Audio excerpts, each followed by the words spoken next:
I started this project with over 12 plus hours of video and over 1,000 photos. It took me 2 weeks of viewing and editing all those photos and video to come up with this 2-hour presentation. Even with all the video footage and photos used in this presentation, we've truly only scratched the surface of the Alaskan adventure that awaits anyone going there.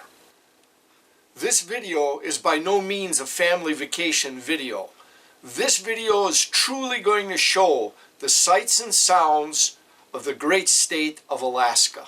So grab your popcorn and soda or whatever beverage and snack you prefer and settle in and come on along and enjoy Rapant Outdoors 360's presentation of Adventures in Alaska.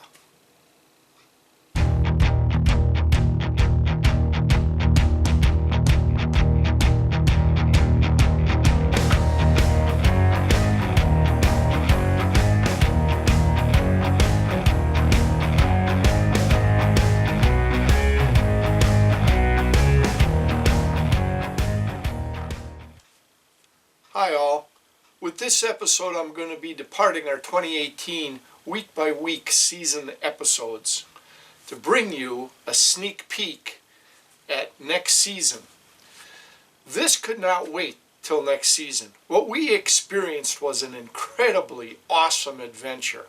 It just couldn't wait till next season. We had to bring you a sneak peek this year. It was an adventure of a lifetime. We can check off this adventure from our bucket list. So pardon the interruption on the weekly episodes of 2018 and come on along and join us on a sneak peek north to Alaska, the final frontier. We're on our way to our Alaskan adventure. Back in U.S. territory, we're in Alaska, we're on the Inside Passage. Here we go. Our first port of call in Alaska, Ketchikan behind us. There's a hydrofoil tour that just went past us. I thought it was a plane taking off. It was so loud before. Brings a whole new meaning to camping with a trailer. Check that out.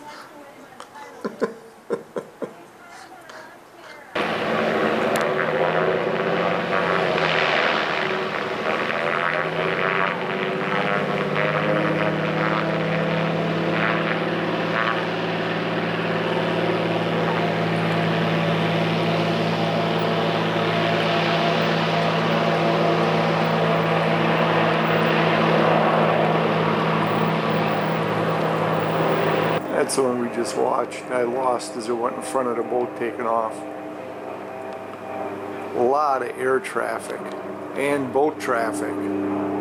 Unbelievable that there's no accidents. Oh, look at this one.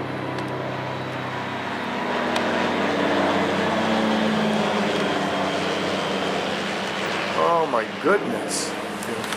Hi! Stepping foot on Alaskan soil, coming off the gangway for the first time. The gangplank crew. So, 1, 2, Alaska!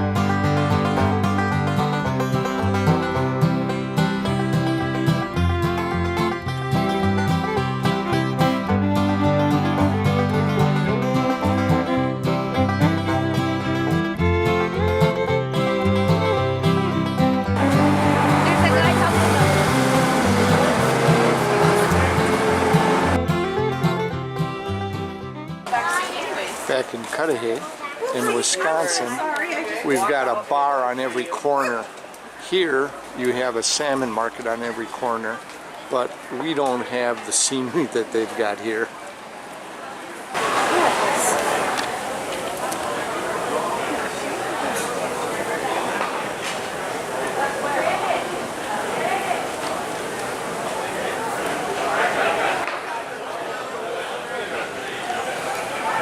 After a hard day of shopping, we're relaxing out here. Yup. Oh, she has her mojito. My mojito. And the air traffic continues.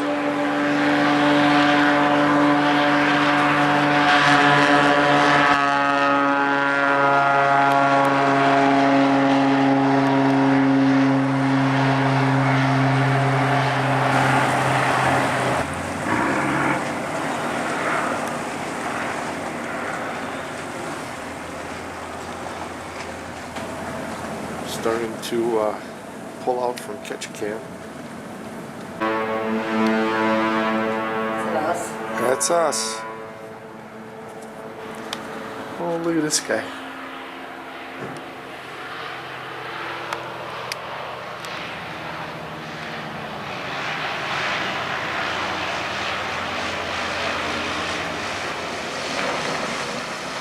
Air traffic, boat traffic. Like I said, it's amazing that there's no accidents.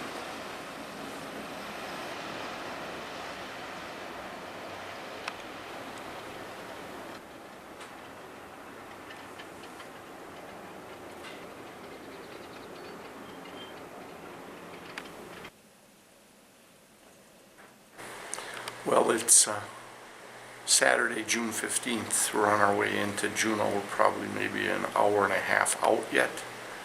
And of course, today we start our excursions. Yesterday we did shopping. First one will be salmon fishing, and the second one will be whale watching. And of course, weather yesterday was perfect. 70s, sunny, warm. So now that we're going to start doing the things we want to do. 57 degrees, cloudy, and possible rain showers today. What are you going to do? Make the best of it. We're in Alaska. Through the inside passage. Not sure what islands these are, but you can see how tall the peaks are here. Snow-covered peaks, and inst and among the clouds. Kind of neat. It's amazing to me how close we are to the shores as we go through the inside passage. This must be so deep, the water here. Almost like fjords in Norway and that.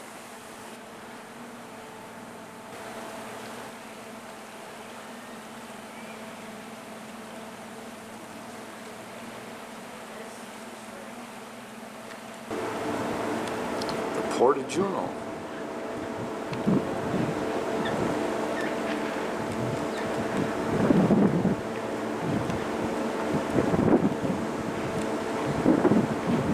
Tracy's King Crab Shack.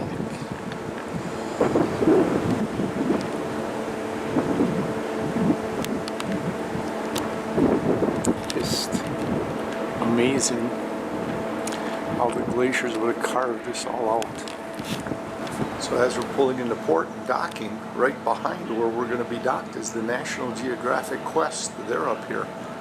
Maybe filming some kind of TV show or something. Very cool. Another tram going up the hill, and one coming down. Wow.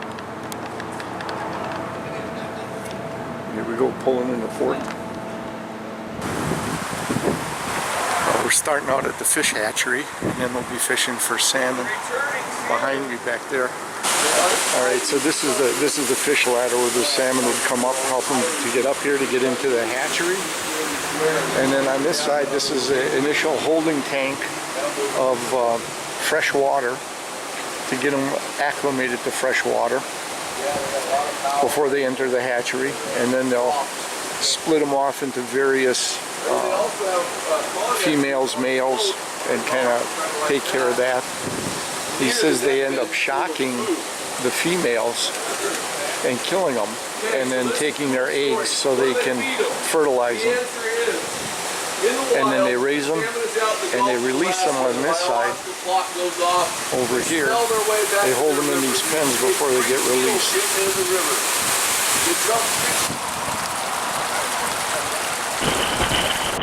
Alright, we're right outside the fish hatchery over there, and the ladder is over in this direction. You see a rod tip?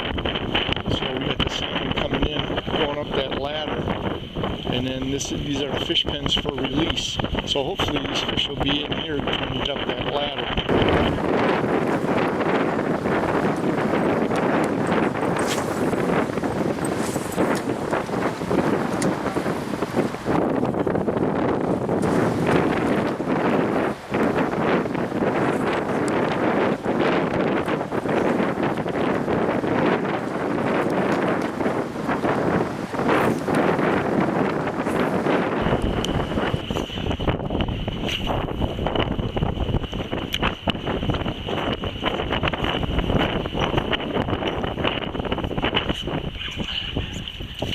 Got one, got something small. Oh, lost him.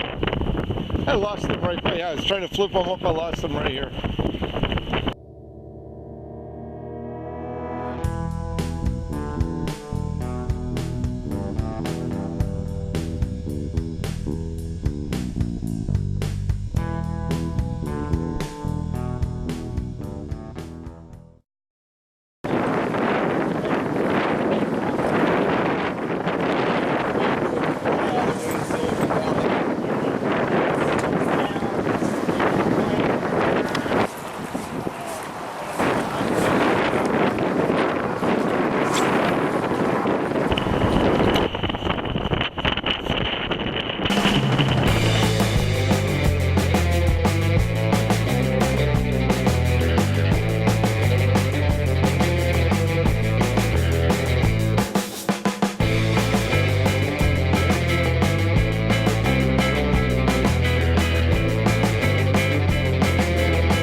He's got one at the end.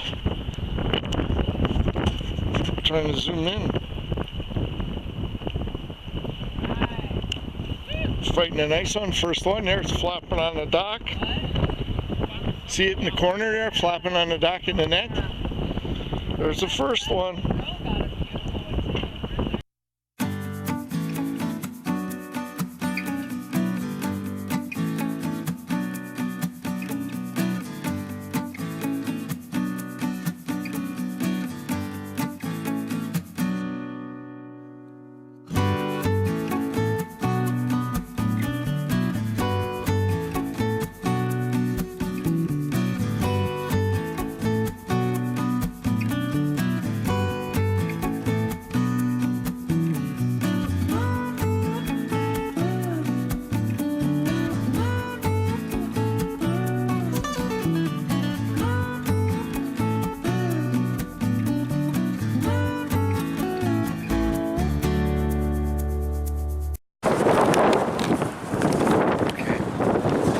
So here we are, salmon fishing off the dock in Juneau, and I caught three little, they look like brook trout almost. He says they're dolly vardens. I had a 6-inch one that I was able to swing up on the dock. lost about a 12-incher and had another one on that I lost right at the dockside. But that's about it. Sandy's catching kelp. Yeah. Bet we can fry that up and then smoke. So, well, we keep trying. It's fun. We stick with it. Get cooked. Look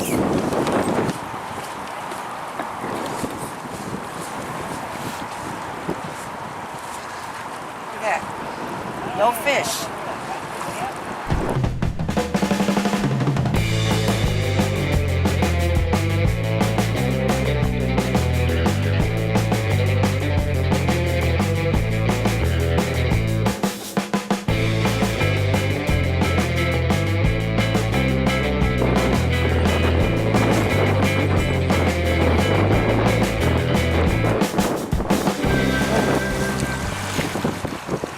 Oh, I see.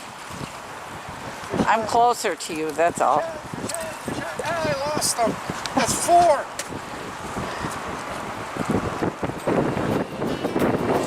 Come on, Leah.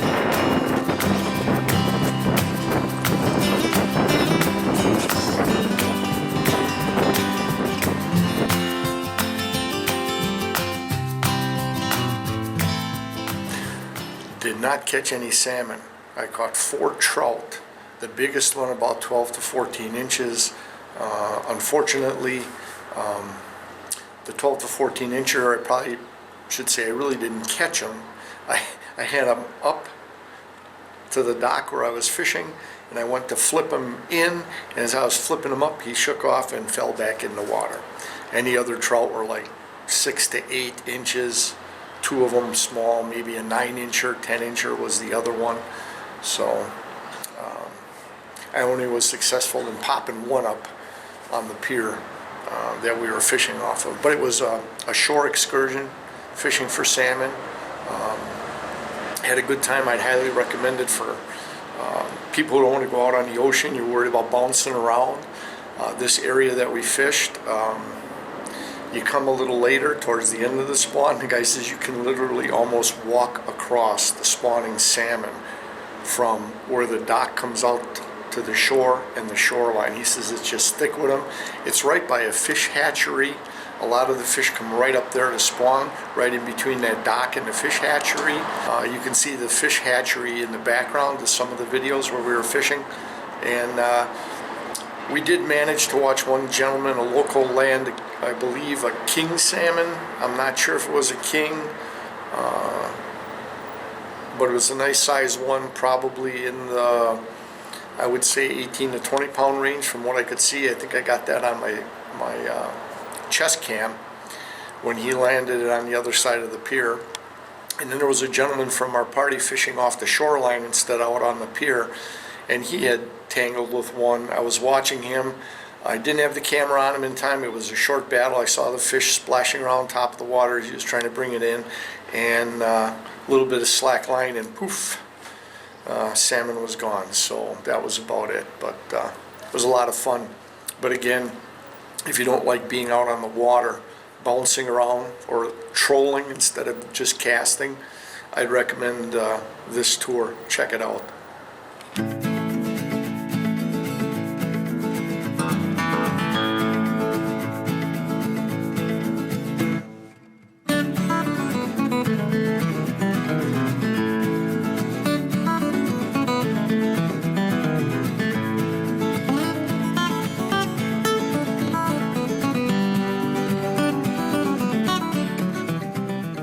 Hi, so it's just as advertised, guys.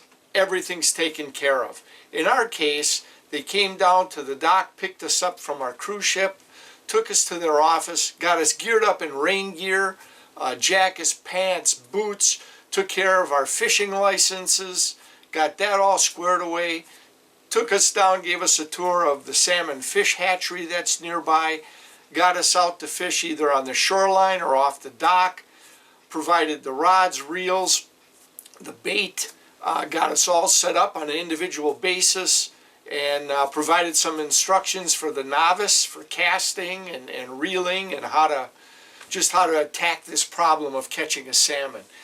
I was happy Paul came back, noticed my wife was having trouble with the bigger rod and reel setup. He scaled her down, gave her a shorter rod, something that a younger kid might be throwing, a smaller kid, and she was able to work that. She's more used to that one, and that worked out fine. So I mean, he pays attention, comes back, checks on you. He's moving around, checking everybody. Again, can't guarantee catching fish, but he puts you at the prime spot to attempt to catch those salmon. Well run, friendly. We had a great time, and I would recommend it for anybody who doesn't want to get out on a boat. You're fishing from the shoreline. You're not trolling. You're casting if you prefer that. We enjoyed it tremendously, and I highly recommend it to anybody. Families, this would be the ideal thing to do. You have prime opportunities at catching big king salmon. So if you're ever in Juneau, Alaska, looking for some shore salmon fishing, I highly recommend trying out Chum Fun. We enjoyed it. I think you will too. On our way to go see whales. Get ready to hopefully see some whales. We'll see you on the boat. For the first time. Welcome. Good afternoon. Hello. Hello. Welcome, welcome. Hello. Good afternoon. Hi, welcome.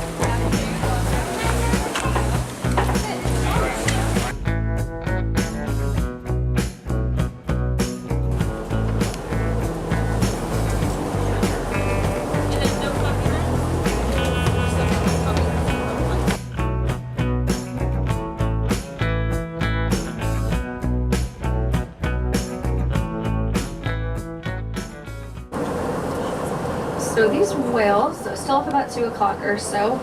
These are humpback whales, and I will talk more in detail as to what they are here in just a minute. There's that little breath. There are 2 of them, a big one and a little one. So it is a mom and baby, a mom and calf, which is always exciting to see out here.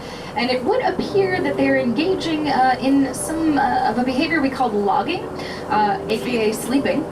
So it looks like they might be taking a little bit of a nap out here today, which is actually really fascinating. I'll talk about how they sleep here in just a moment as well, but I'll let you kind of enjoy your views of these whales first. But There you go. there he is. A little bit of the Seeing tail. these breath every couple minutes or so, but them kind of remaining at the surface as opposed to diving is a good indicator that they might be taking a little bit of a nap out here. So keep your eyes out on the right hand side of the boat here.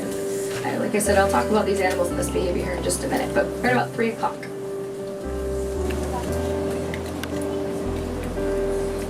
There's a little one. You were giving that. You were eating it. That's staying there.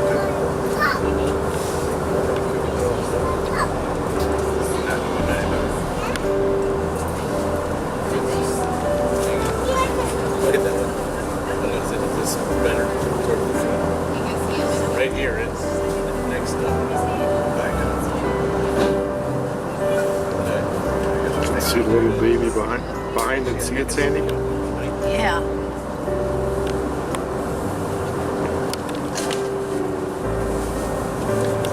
Keep your eyes peeled off the port aft there. It looks like it's up at the surface as well. I can give you some jumper. Pick up. Wake up. Which one is the baby? The one in the back.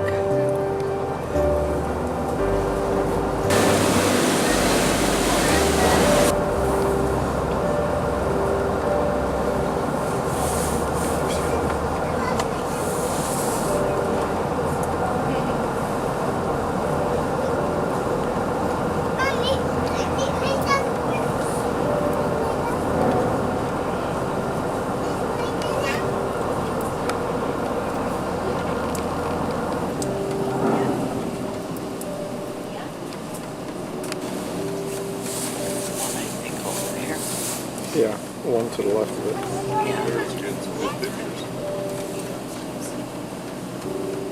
Are you getting it close? There you go. There. Cool.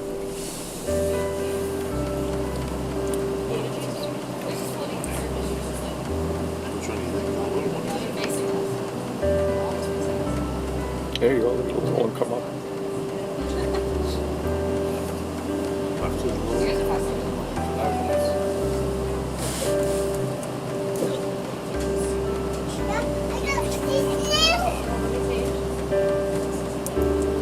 This is awesome.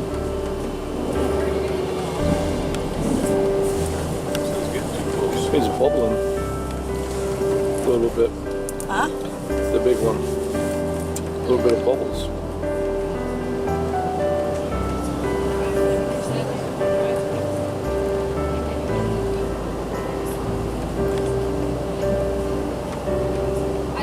So the calf is on the left, it appears to be, and mom is on the right. Yeah.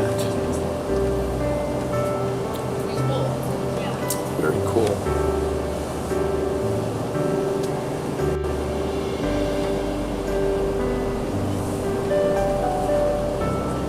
Because the calf looks like There they playing in the there they water. go, they're going down the road. Mom's going down a little bit.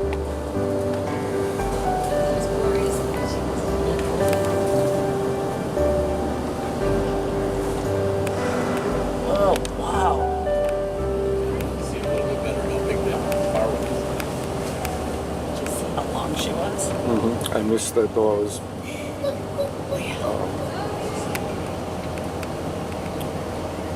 I zoomed in a little too far. I missed the bull.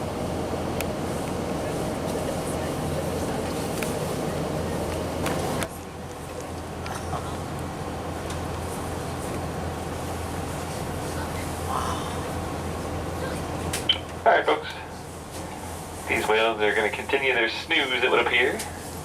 Oh, I'm sorry. I am going to go further south to the other whale that looked like it was being a little bit more awake. I'm going to fire up the engines and start to head just a little further, not too far at all. Probably won't even get up to full speed. Did you see your first whale? Yes, I did. 2 of them. I'm on my inner baby sleeping. It was so cool. There's that. But keep your eyes out there on the right-hand side, about our 2 o'clock or so. And hopefully we'll get a nice dive out of this whale eventually and get some views of our second, or technically third, humpback whale of the day.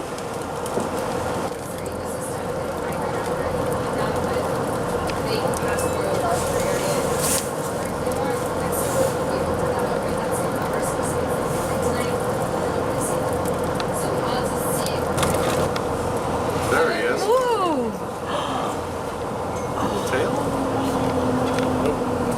Alright, so finally the body of the whale. He was just kind of kicking his tail underwater, causing those disturbances. Kind of could see the direction it was traveling, but took a breath there and didn't look like a dive. Wasn't a big arch to the back, so hopefully comes up once again here around 2 o'clock. Well, it's been a while since that one popped up. We're just kind of scanning and watching for him.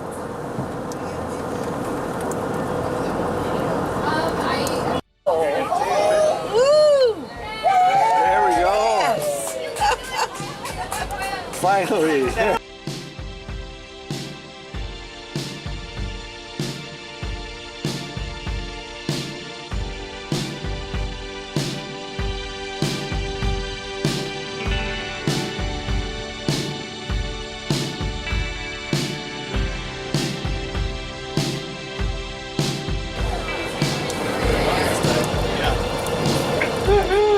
Finally a tail. Very nice one there, nice and close. We'll stick around for another, try to get another look. Maybe this whale will throw another tail for us. And then I'd like to save another couple of minutes for Cross Rock to see if I can get y'all some sea lions. So we'll stick around for one more look, see if this whale resurfaces. It's like he showed us his tail and then took off. There you go. So the first difference is size. Stellar sea lions, the species that we have out here, are the largest species of sea lion in the world on average. So even a little bit bigger and heavier than the California sea lions you might be used to. Your big breeding male, they could easily exceed 2,000 pounds in weight, which is about the weight of a baby humpback whale. So not a small animal. Now your average harbor seal averages in at about 400 pounds in weight instead. So they're much smaller comparatively. As for the color of the fur, sea lions tend to be a brown or blondish color. They stick out pretty well, easy to spot. But your harbor seals are kind of a gray, black, and white white, brown, any color, and then they've got these spots running down their back, kind of a mottled pattern to them, which allows them to blend in very well with their surroundings. Now, if you see these animals swimming around in the water, you see what looks to be a golden retriever swimming around, probably a sea lion. Not just because of the golden color of the fur, but because of the shape of the animal's face. They have a very dog-like facial structure, kind of an elongated and pointed snout and a square-shaped head.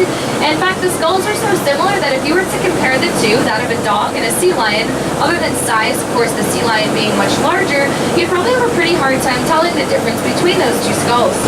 More specifically, on their faces, you'd want to look for something called external ear flaps. If you see the presence of these little flaps of skin on either side of their head, you're looking at a sea lion. If you don't see these, you're probably looking at a seal. Yeah, they're sitting on the buoy. He's chilling. Very cool. Look at him. They're getting wet. I mean, I can see a distance from both. Now we'll have to see if bigger boobies. Come on. Very cool.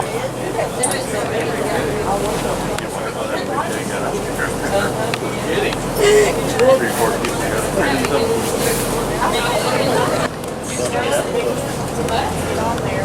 Come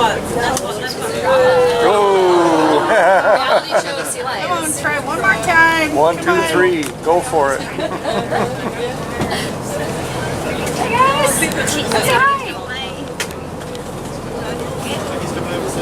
Come on, buddy.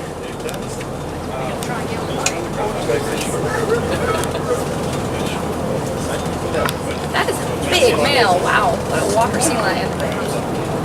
Sea lion! There you go. This is true. Oh, look at him. I can say if you stand by the door, you can hear him. Big one's right there. What's up, big boy? Look at him. He's just Yeah, he's looking over here. He's so funny. Oh, Grouch pants. getting a little angry. Sounds like what he sounds like. You know what's happening.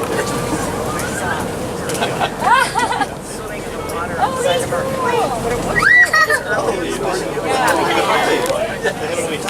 Sitting on the chairs watching the little. Here comes the baby. Oh, I love it. I love beavers. They're just such cute little animals. I don't see them too often. They're out here, but when he's small. Yeah. It's still cool though. Why do you go to see? It's nice when you just see nature happening to you. Yeah, why do you go to see?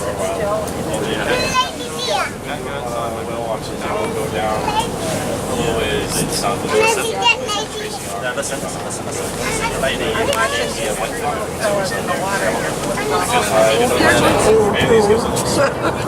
Hi, guys. Oh, here. I got good footage. Look at that. You can see, look up at the camera. show offs to begin with. Saying finally they're leaving. Well, as we do make our way back towards the dock, we'll walk around with some comment cards, which are little green cards that give you folks a chance to let us know what you thought of our trip out here today. I also hope that by seeing our wildlife out here that you folks are inspired to help protect and conserve it even just a little bit more. The simple things you do in your day-to-day lives truly do make a difference for our oceans and wildlife out here. What that means for you folks is, well, you can come back in 5-10 years and see our whales once again, or maybe many years from now your great-great-great-grandchildren can come out here and have this experience as well.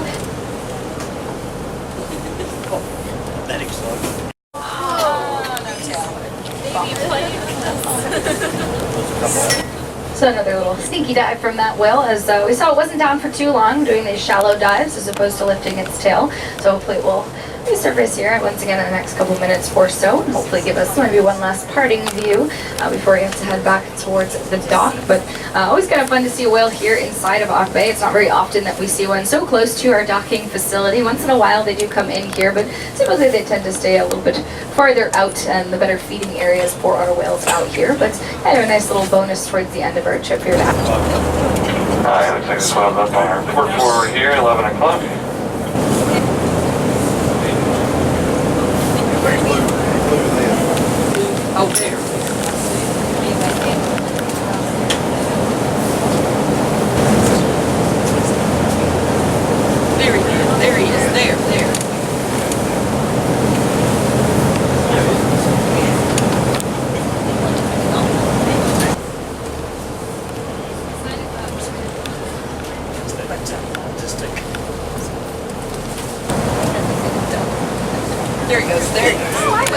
a while.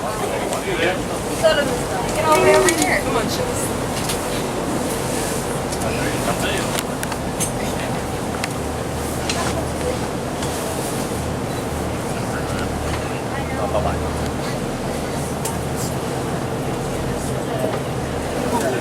There he is, there.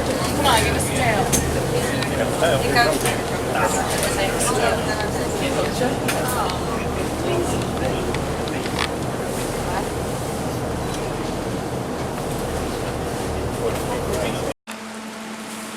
Back on board. 8:33, and we're Stop. undocking. Ropes are coming off. Oh, you can just see the tram through the clouds Yeah. now. Here's the tram going through the clouds, going to the top of the mountain. Way up Look at that. Is that cool? You can't see the tram. Oh, there it is. Anyways, it's going. I think we can see the tram station. There's a break in the One clouds coming up down. there someplace. There it is. There's one coming down. There's the tram station. Two past. One's coming they're down. going up through the clouds. Is that cool? So we're pulling out of Juneau. We were just going to leave and head out, and I spotted this waterfall. Look at this. Beautiful.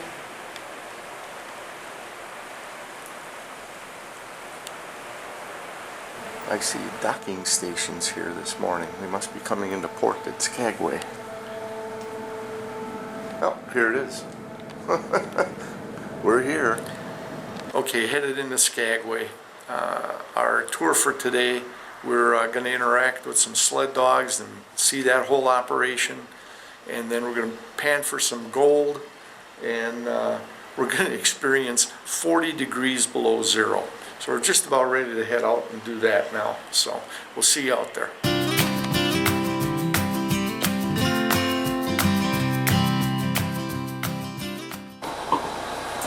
How we doing, folks? Great. Ready to strike it rich? Yes. Let's do it. Every time I do tours that go all the way to the dredge, and I take people coming back, they always have this big old, little, that's it. You get gold. You're gonna get gold.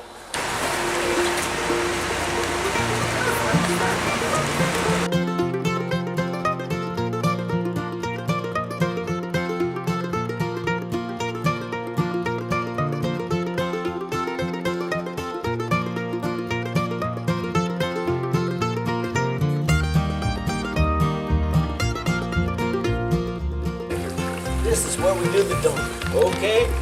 Now, this is gonna be a tough one. I'll show you. This is what we do. We're gonna dunk and wash away all that soil on top. Now that looks easy, but believe me, folks, you're gonna be in there. You're gonna be going like this. Some of you are gonna miss your boat because you're gonna be going like this all the time. You're just standing in place, and it's going to be real hard because your mind just doesn't want to let you realize how heavy that gold is. It's going to take a few times before you understand it, but believe me, trust me, old ripples, when you're dunking, if anything's coming off the top like that, it's not your gold. And very, very, very important, remember, if you're shaking, you're not dunking. And if you're dunking, you're not shaking. Because otherwise, you're just going to shake your gold right out of that pan. So that'll be it.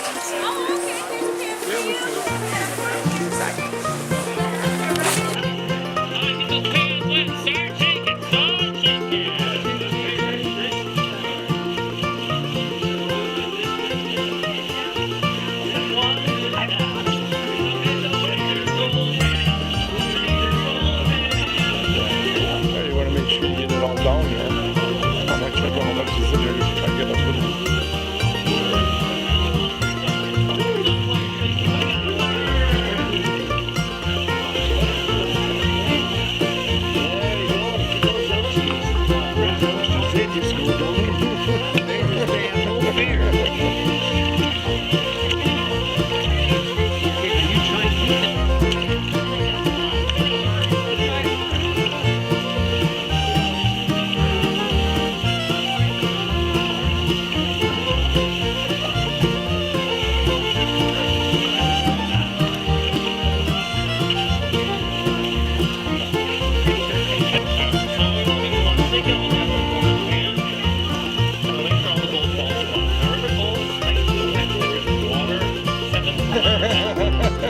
There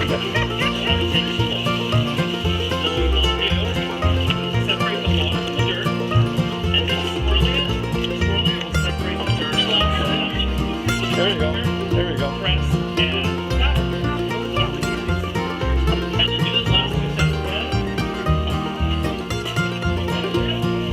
Moving that out.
I got gold.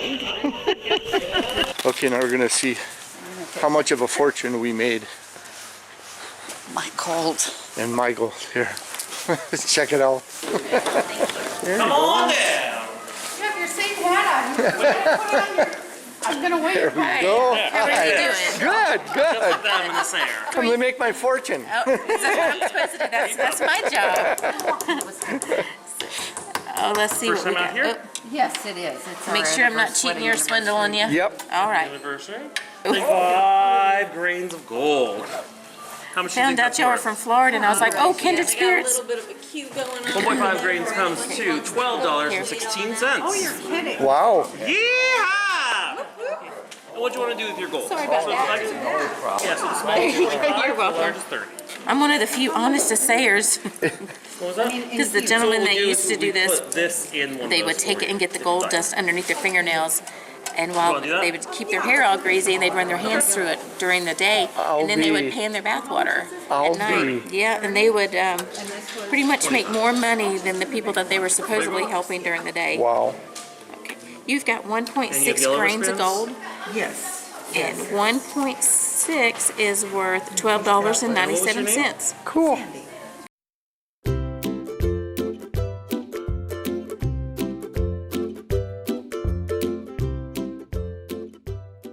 Dick Mackey said they were only going to do it once.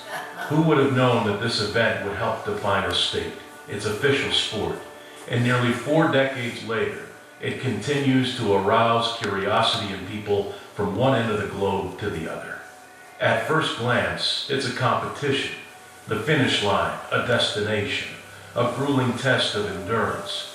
But a deeper look, you'll find a pioneer spirit, the heart of a volunteer, and a zest for living life, all qualities that are purely Alaskan.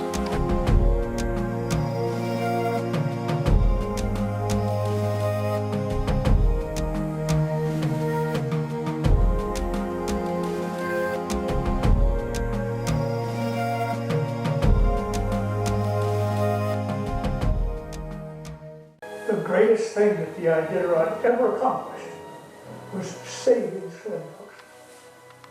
What few might be around would be show dog staffs. And sled dogs were the mode of transportation for hundreds of years in Alaska.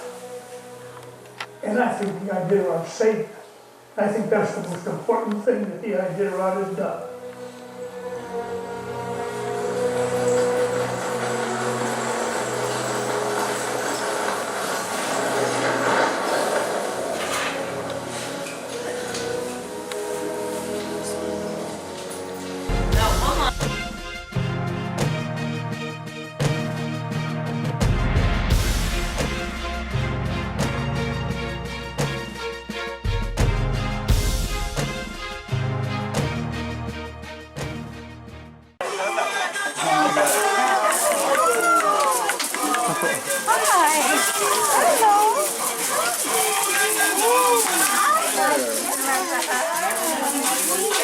Boy, it's crazy. You know, I've never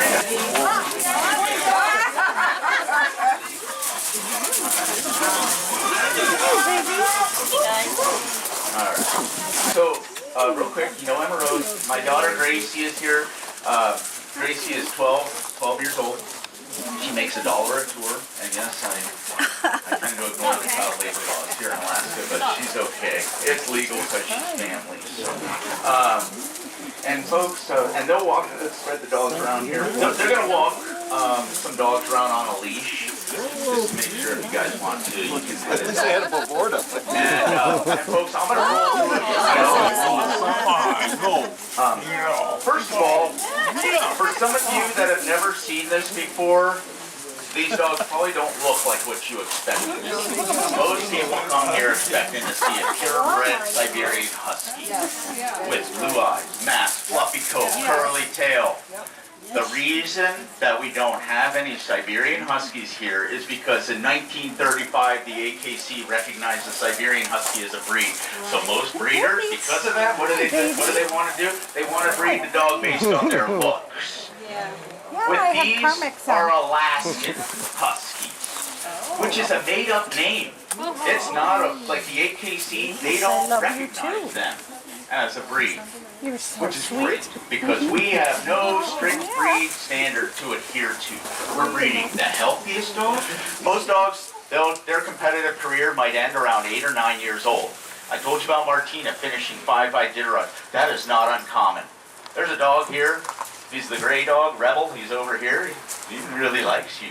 But Rebel here, he's 7 years old. He's finished 5 Iditarods, all with my good friend. His name is Matthew Baylor. So he's like in the prime of his racing career. They get better with age. They learn how to pace themselves. And I've run old dogs and young dogs alike. An old dog, they learn to rest better. You put straw down for an old dog, they're going to go right to sleep. I've seen young dogs sit up and be like, wow, this is really cool. They don't get the sleep that they need. The older dogs, that age and experience goes a long way. They're mentally tougher. And one thing that I found out with older dogs, you know, they move more efficiently down the trail. And that age and experience, it goes a long way. Now, when a dog, when you have dogs that are, 10 or 11 or 12 years old, most hunters keep their retired dogs as pet dogs, or like I've given a few away to friends, but they're family members. I had the fastest split times between each one of the last checkpoints. I had to rest a little bit longer, but I passed a lot of teams. We made it in the money. I didn't win or anything like that, but we did really well. There is a rhyme and a reason where the dogs go, by the way. Some dogs, they like running next to each other. Some dogs don't. Some dogs will play with each other while they're running. Some dogs might fight with each other while they're running. Like, you gotta be careful with that.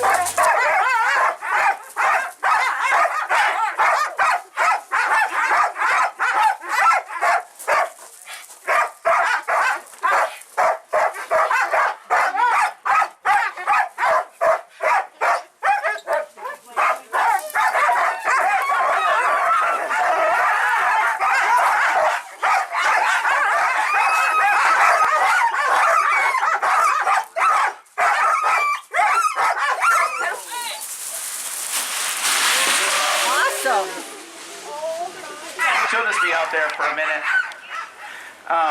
So I always say this, is that the dogs, they don't look at this as work. This is playtime for the dog. And, it's not unlike a golden retriever that fetches or a border collie that herds sheep. It's just what the dog's been bred to do for thousands of years. Now, we do have a very short course here, and that's actually set up for our really busy and our really hot days. So when we do this demonstration, sometimes we'll do 8 or 9 tours, and so the dogs run multiple times. Marchons, which means let's walk. But anymore, we say ALRIGHT to get them to go. Don't try this at home. Emma Rose is, like I said, she's learning, but this is very difficult and dangerous to drive a sled on gravel, but she makes it look easy, folks. Wow. Hey, let's give Emma Rose and the dogs a round of applause here. There we go. Sometimes it's just not enough, I guess. But let me introduce these dogs that we've got on this team. So like I mentioned the name, Casey Merringer is going to run these dogs, and in the Iditarod, and they're all really young. You want to get take that one too. So up in lead we have Saga and Odyssey. These two are both sisters. Okay, and then here we have Seismic. So Seismic is from a different litter, but he's also 2 years old. And then we have Ballad and Rebel. And Rebel is the one, he's 7, and he's finished 5 Iditarods. You know, we try him in lead here, but he gets really bored up there because he's got so many miles, like running through the wilderness on Iditarod, and it's like just going around this loop. It's just kind of boring for him, so he just likes kind of chasing the puppies. Oh my gosh! Oh. All right, well, thank you so much for coming out. I'm just joking. Okay, so we're gonna hand them all out to you folks. We've got some booties over here. You can only find them here if you want a really cheap souvenir. It's only $5. But anyway, couple things. Don't set the puppies down on the ground. Okay. And don't set the puppies in your bags. Hey, also guys, please share. Don't hog the dog. You gotta share. And then the other thing is that sometimes accidents happen, so hold at your own risk. We do have baby wipes. All the moms are like, yeah, whatever, give me a pup. So let's just get some pups into the Goldie Raise your hand. So you guys are gonna hold the pups. Y'all gotta get going here. There's some more down here, Gracie. Raise your hand. Goldie Blocks. That's right. Goldie Blocks. I know she brought a bunch. Ben is actually even I get so excited. There you go. Take them. But we just keep her in there. She's there you go. These puppies will be racing dogs, and the father is a racer. His name is Bullet. No, Bullet is actually up there.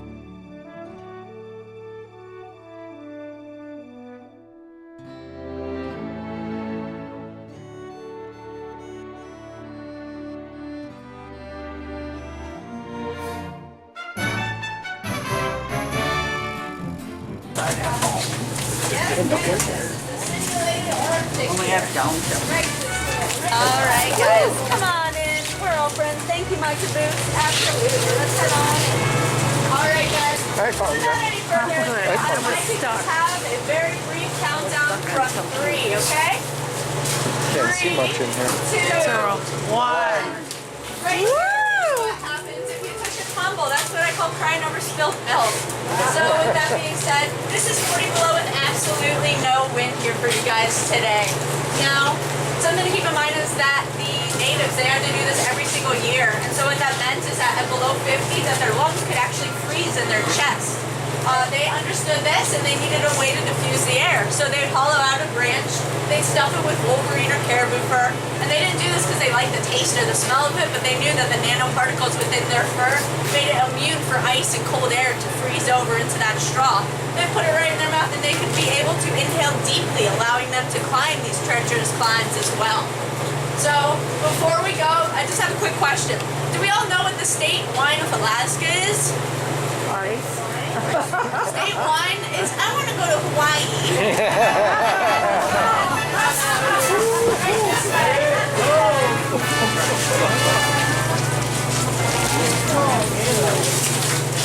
Wow, the donkeys over there. Mostly due to the variance in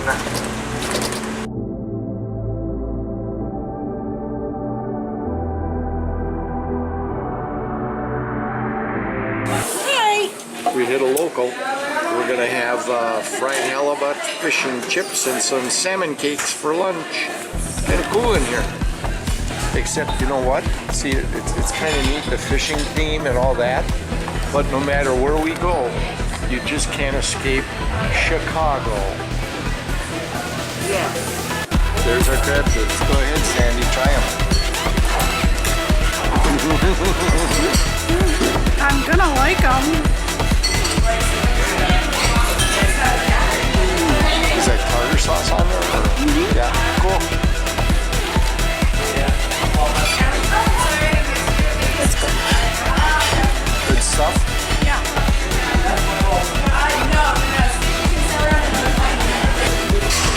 And we've got fried halibut with fries and homemade coleslaw and homemade tartar sauce. And the expert says, delicious.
It's Monday, June 17th. We're on our way to Glacier Bay.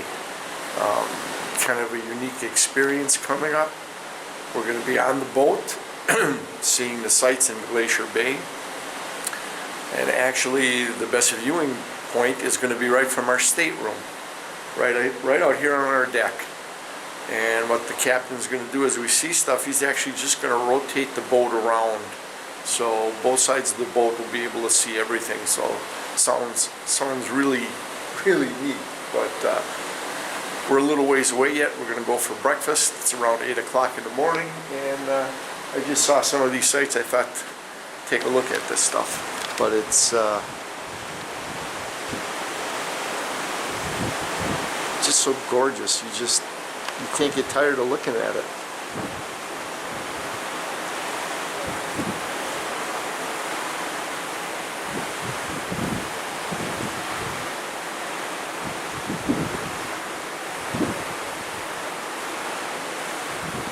Well, we continue on our passage to Glacier Bay,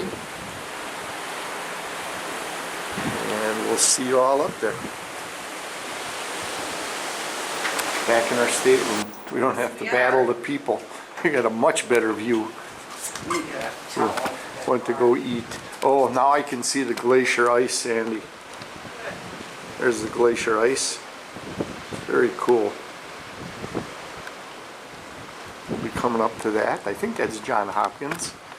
And you can see all the little chunks of ice floating in the water here. Ooh, there's glacier ice right up there. Yeah.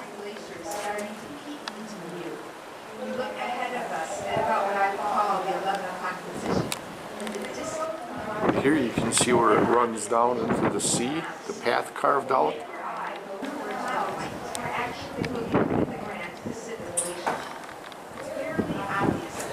So what I've been showing you is called the Marjorie Glacier here.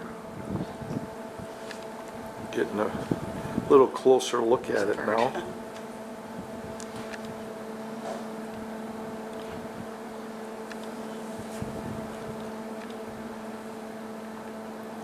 We're about as far north as we can go in Glacier Bay.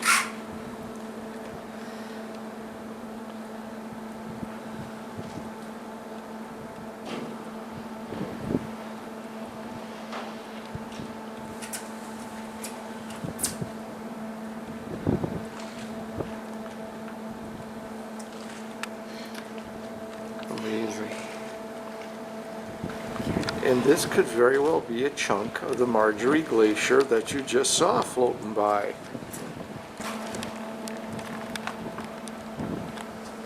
Collaboration with the Museum Association, they built a beautiful tribal house in Barton Cove, the headquarters of the Bay, giving the people now a home in their homeland.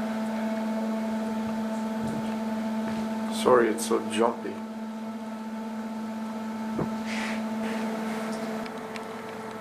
See some of the runoff paths from the glacier.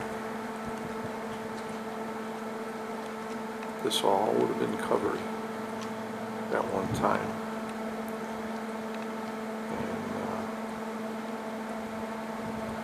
And all we got left is this coming up here.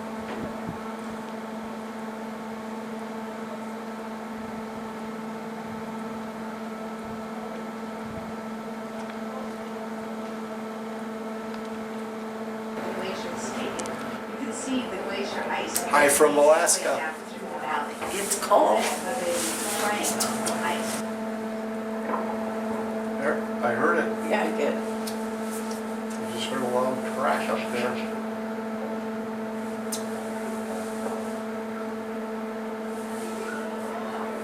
There it goes. See it? See it? Where? Oh, there it is.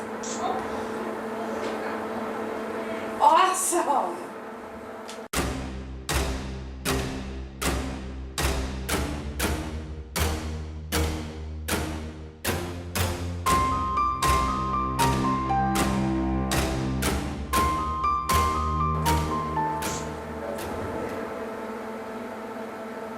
Cool. Right in this area here. I said I saw it. Starting. There goes some more. Ooh, ooh.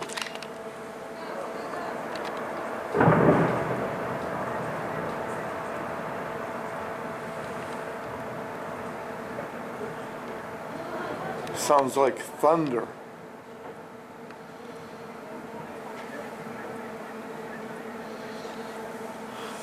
Cool.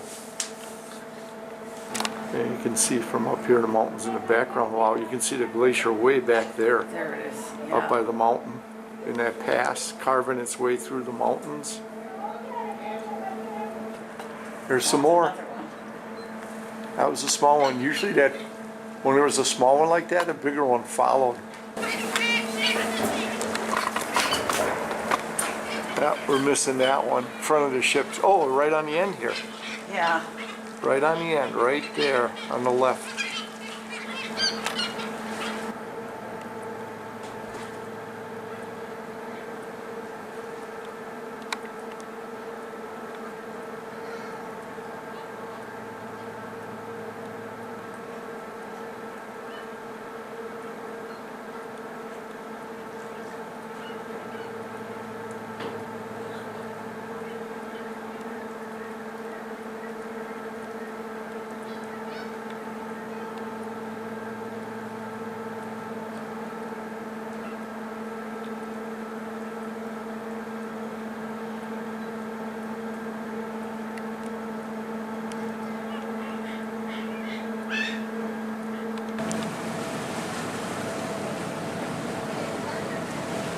Very cool.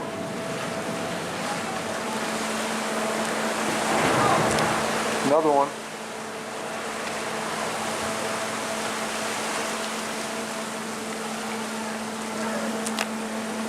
It's just, oh, I hear some more. Where's it coming?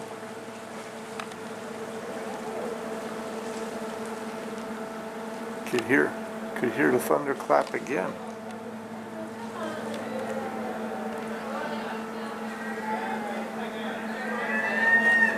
A little bit going right there. Cool. Very cool.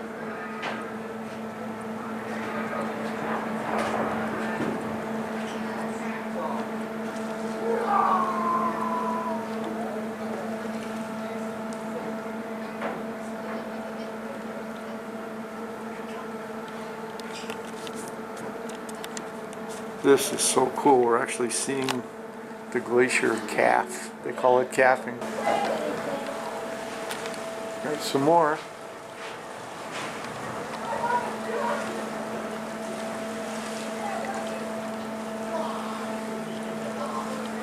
Is that awesome?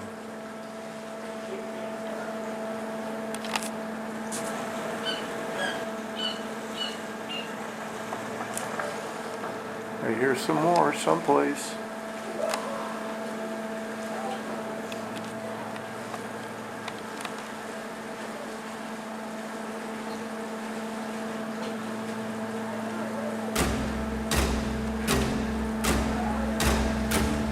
There is a little bit.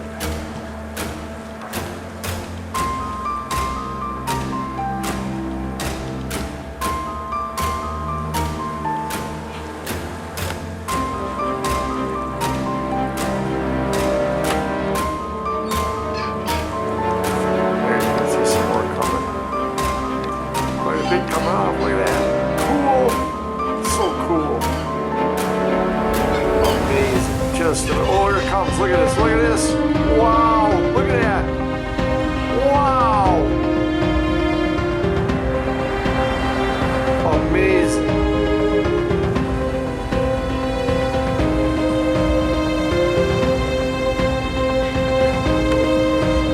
Look at that chunk of ice. Just came off. The whole side. The whole side just came off. I got a real close-up of it. Just awesome. That's the ice that just came off of it. Look at that. He's really taking us in close too. This is cool.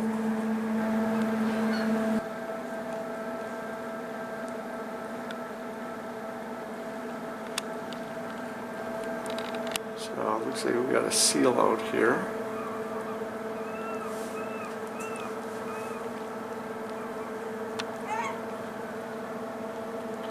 That's butts towards us, his head's facing away. Trying to hold as steady as I can, but the boat is moving. Oh yeah, we got an otter on top of the ice. We got lucky here, we were able to see this. I was worried with the fog and the low clouds.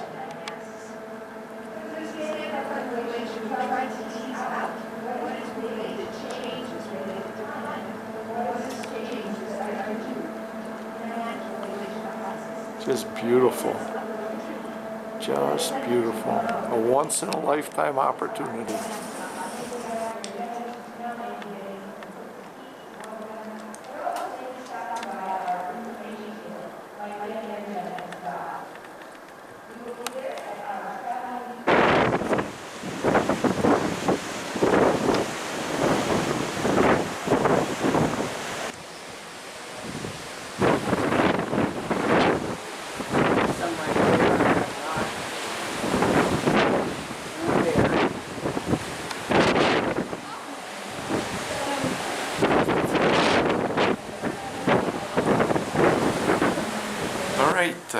Tuesday the 18th. It's our last full day on the ship. We go to Whittier tomorrow, go from there by train to Denali Park. But this afternoon, late evening, from 6 to 8:30 or so, we're going to College Fjord to see some more glaciers. So, but check out the background behind me. Just, I know there's a lot of mountains. It's just, you just can't get tired of looking at them.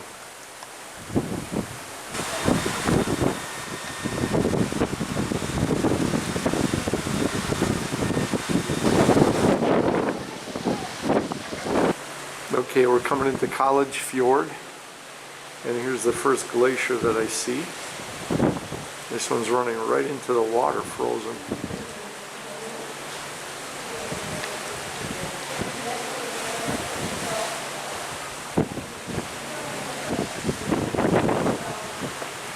Very cool.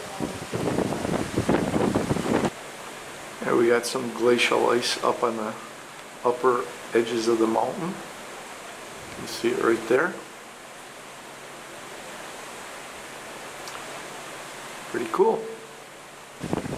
And we're picking up some glacial ice off the mountain.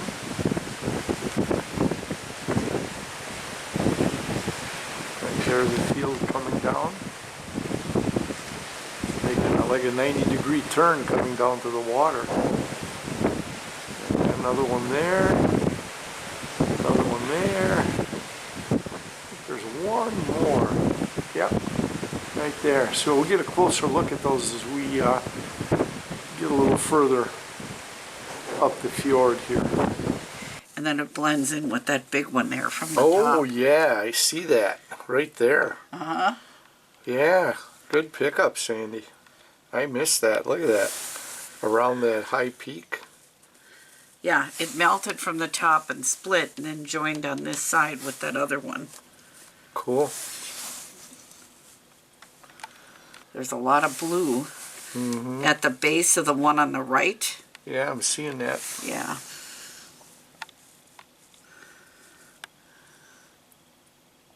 It's just amazing. That's all ice up there.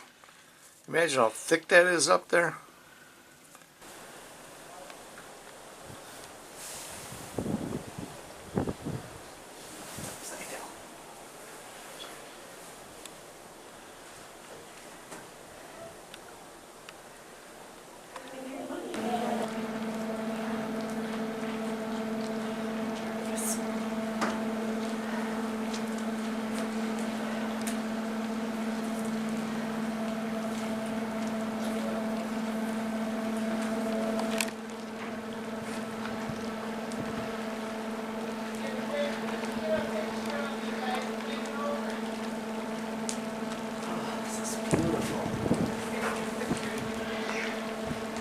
Simply breathtaking. Hi, from Alaska, College Fjord. Look at the glacier behind us. We're actually here. Amazing, just amazing.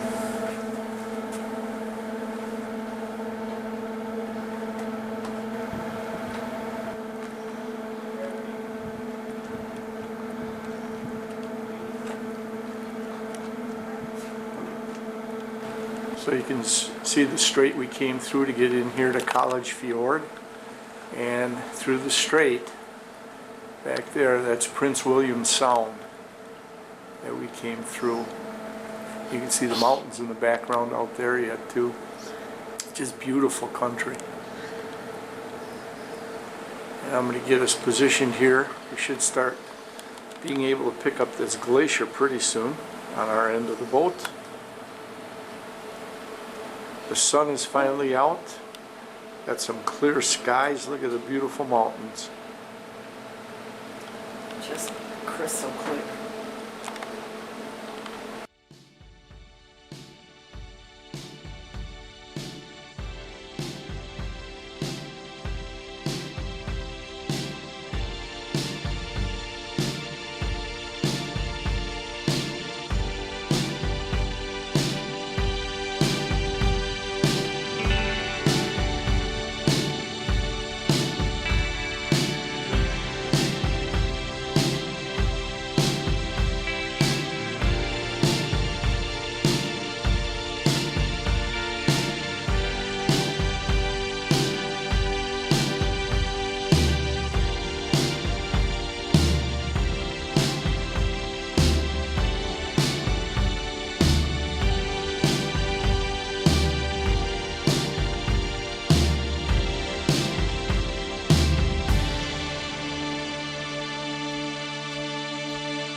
Hi from Alaska, leaving College Fjord. Check out the glacier behind us, guys. Just gorgeous. Wish y'all could have been here with us. Love you guys. Next on to Denali and Fairbanks. Check out the interior. Let's see some wildlife.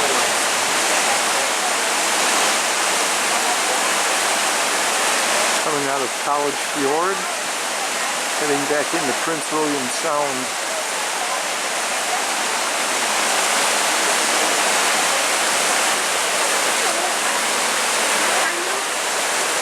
Alright, it's Wednesday morning, about 5:45. We disembark at 7:15 and start our journey to Denali Park. But as we're coming into Whittier, Anchorage area to dock, I can see some fishing boats and some marker buoys, probably marking their crab traps sitting on the bottom. Here, take a look.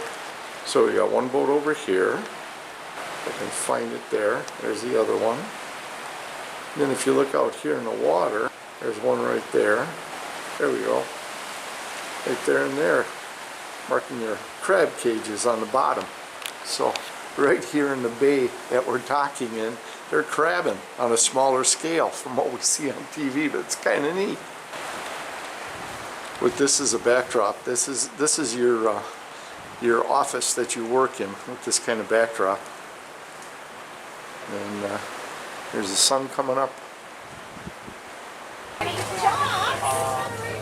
On the train to Denali.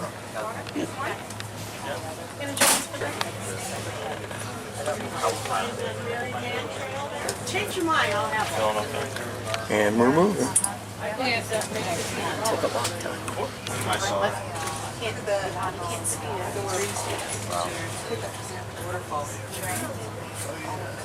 Fast train. Cup of coffee.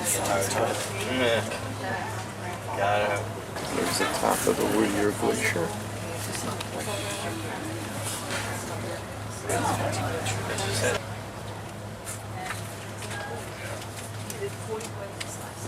I was thinking of a different kind of train.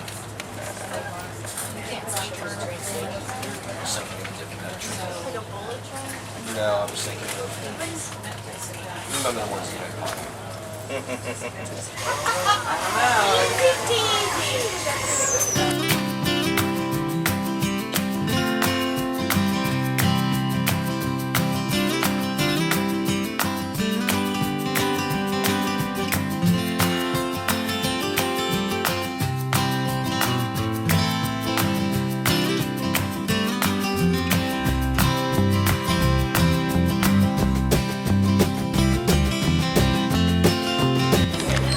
So they handed out some reindeer sausage and cheese.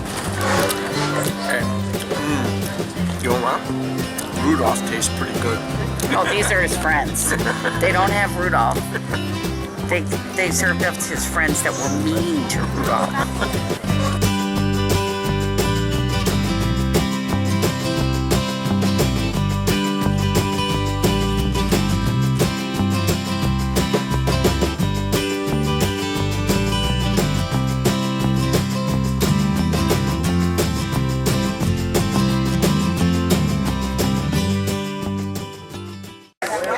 All clear.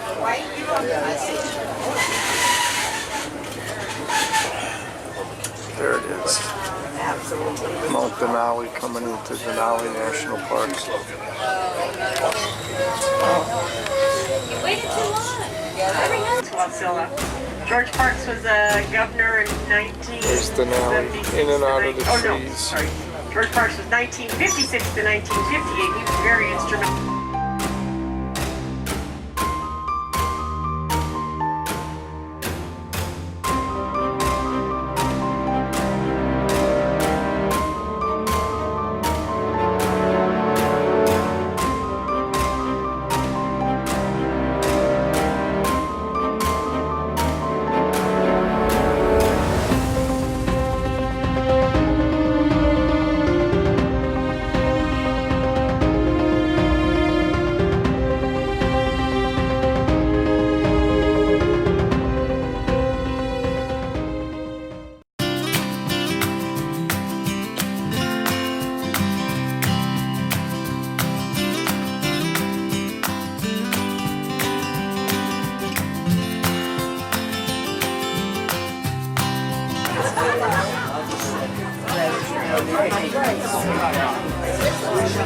About 300 feet up, you can see the shadow of the trestle.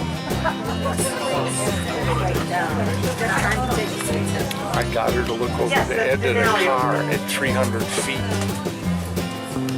She was on the edge of the Space Needle, and now she's 300 feet up looking over the edge. She's getting better with heights, guys.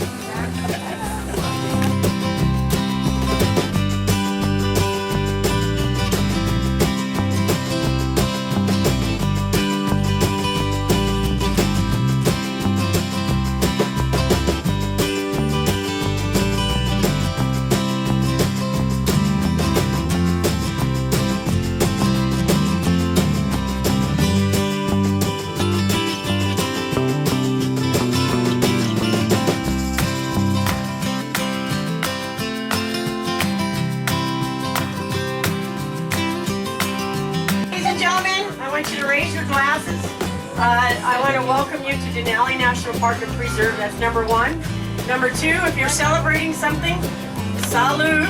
But the other thing is, Princess is celebrating 50-year anniversary. So, cheers! Cheers!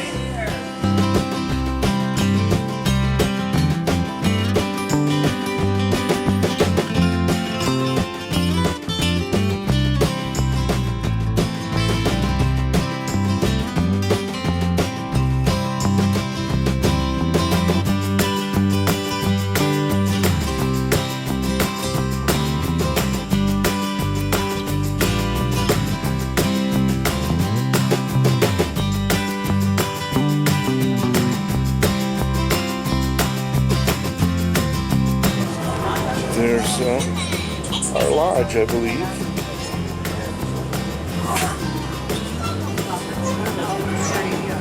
Maybe not. I think ours is the red roof. Over there.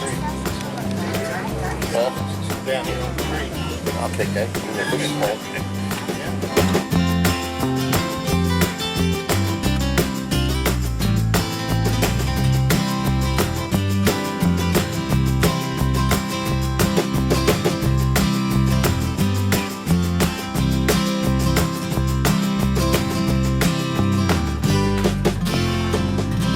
It's 7:30 here at Denali Park. We're at the Princess Lodge. You can see the background here. We're getting ready to go on our tour this morning, so just want to give you a little view here from our room. So we're in the wolf den. This is a series of buildings. They've got groups, wolf, moose, not sure what they all are, but ours is the wolf's den here. So getting ready to go on our tour of Denali Park. You just got to keep everything in the bus. Camera gear, body parts, heads and toes. These are park service rules. They're going to write you a ticket if they see you guys hanging out. Keep stuff in. As far as seeing anything out here, some days you're going to see everything in 20 minutes. And I'll be honest with you, there's weeks out here you don't even see a ground squirrel. So you're going to roll the dice today. This is luck, timing, right place, the right time. People who have good eyeballs on the bus. You can help yourself. Oh, right there. Oh, yeah, now I see that. Back. Oh, yeah. Yeah, this is a young one there. It's pretty tall already, man. Here, can you see it? 75 pounds a day. I see his antlers. Well, whoever spotted her, good job. Yeah. Cool. Actually, it is. Yeah, he's still just starting. Yep. Oh, there you stand. Little boy, he's making a debut. So this is a 2-year-old bull right there. He just got pushed off by his mom. That's the one that, like this, that we saw in Canada, swimming in front of the boat. Come on. Who's Jim? So he was just pushed off by his mom this year. He will not stop growing for 7 years. So he's a little guy that got to come out.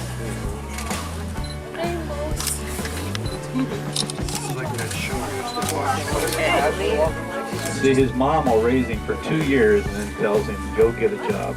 See the moose? Look at that, right off the bat. I don't know if he's gonna, I don't see any animals. What did they do to you? Tricky. Got him. Oh, come on. Oh, we have to look at that picture. Rapant. Very cool.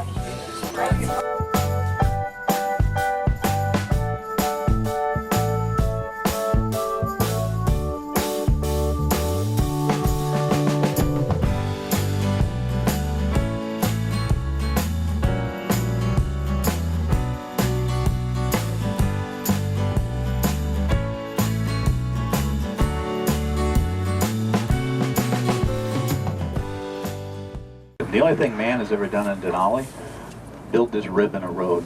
This ribbon here is just a scratch. It's just a glimpse of what's out here. But everything else outside the bus window is on its own terms, allowed to evolve in its own time. It may show up. There's a little bit of blue patch out there. That's what we got the other day. It was like A little bit of the south summit I There's see a little right bit there. of it. Off to the Actually, the left. white behind it. Yeah, you see it right up there. Called the Big Game Tour. It cost $12.50. It's pretty expensive, but it included 3 meals that day. But that was a typical stay up here in Denali, 1934.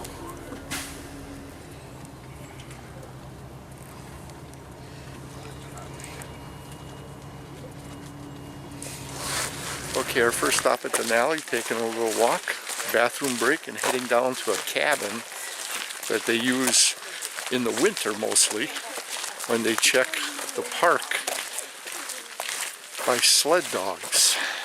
And they'll go from cabin to cabin and stay overnight. So we're gonna go see that. So.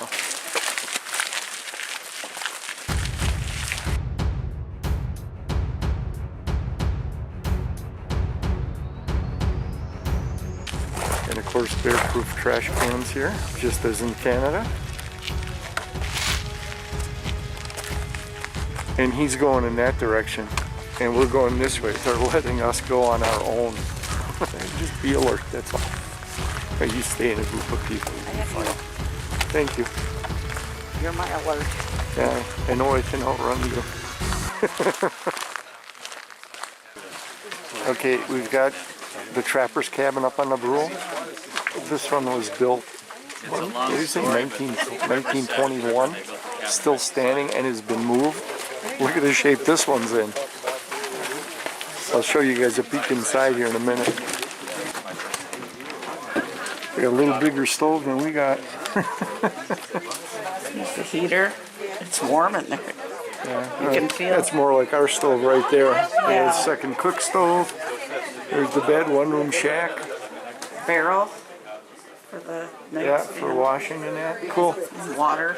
Yeah, cool. We're in Alaska here. Not a bad idea for our cabin up on the Brule, guys. Animals opening the windows. I don't think you'd have that trouble with that porcupine if we get that. Put this out. Put it out the pad on the porch. Look all around. Yeah. It is a good Holcomb. idea. We've got ours with cement. Okay. Wow. Very cool. Again, built 1928, 1921. It was a cook shanty originally when they were building the roads in here, but thing has been kept up.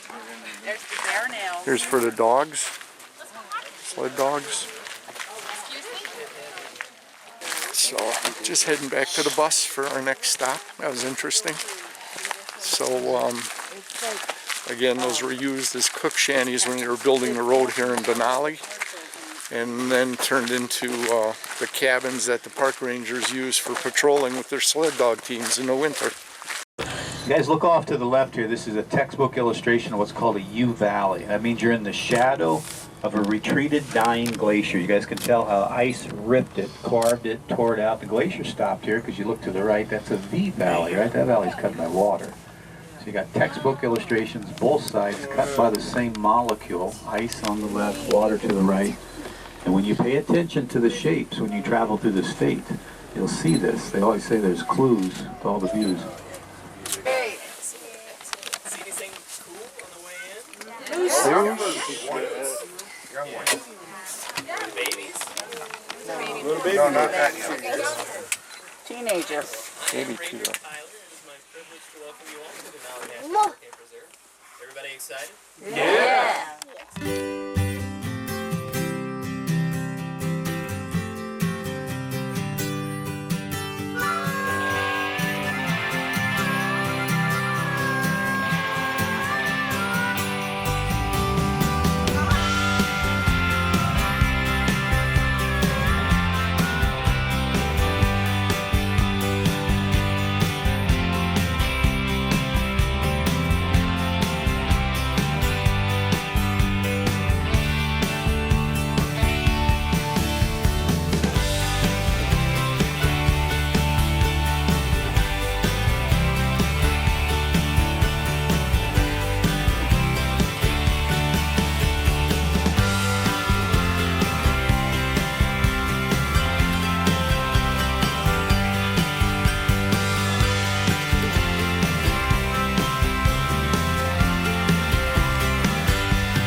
So guys, we were just told coming in on the bus we had a bear here.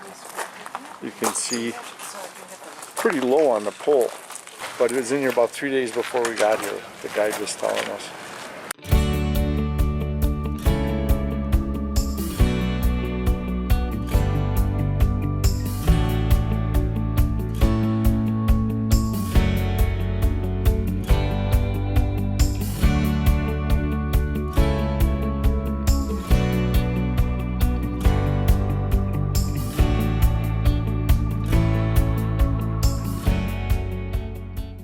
I should just get a rock. Good job, yeah. I mean, when you think about a bear for every 300 square miles, these are wild bears. These are not protected food conditioned.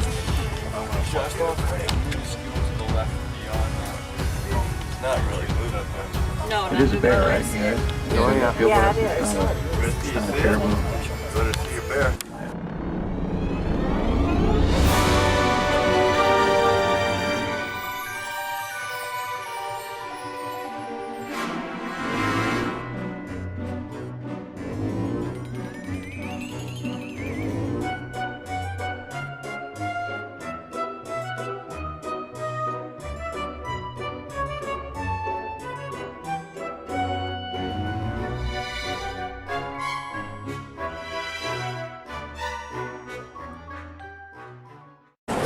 Okay guys, check this out.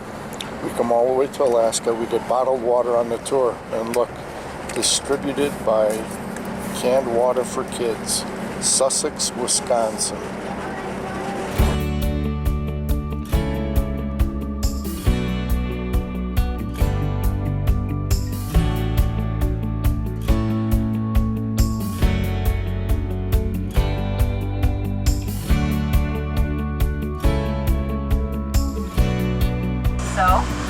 Now we're heading out here and we'll go on our way here to Fairbanks. On our way to Fairbanks. See you there. It's the perfect time of year here that you guys are at right now. And tomorrow is the longest day of the year, the summer solstice. So you guys really came here at the right time.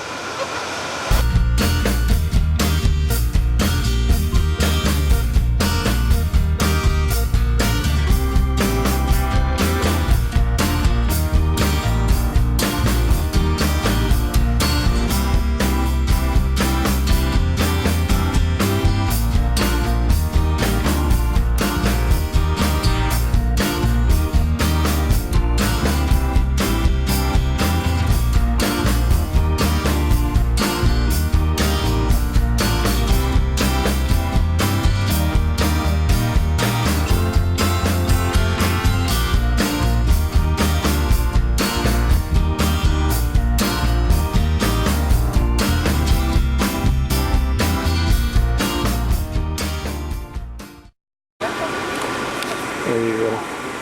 Rush hour traffic in Fairbanks. It's 5 o'clock. 10 cars. Yeah, boom.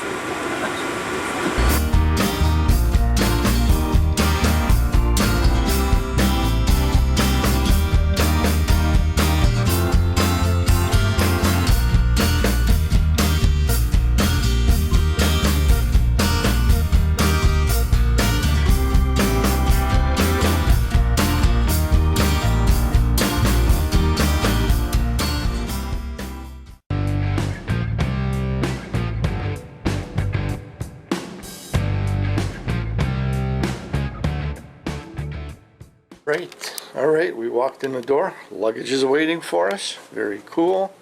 Look at the size of this room. Wow.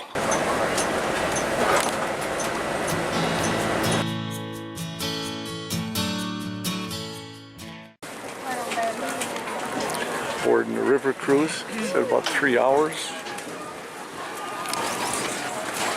Hi. So we're glad. Hi. Going on the Now, the first river surprise cruise. is the whistle's going to Just go off. pushing So us you away folks from the upstairs, dock hold now. on to your Should be hairnets, about please. 3 hours long.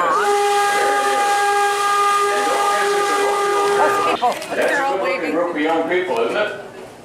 Well, they have to be here, and so we want to give you an authentic stern wheel riverboat ride. And with as shallow as the river is, you might be amazed as I am to understand that this boat weighs 260 tons. And we only sink down in this river 39 inches. Yes, here he comes. Beautiful day, not a lick of wind.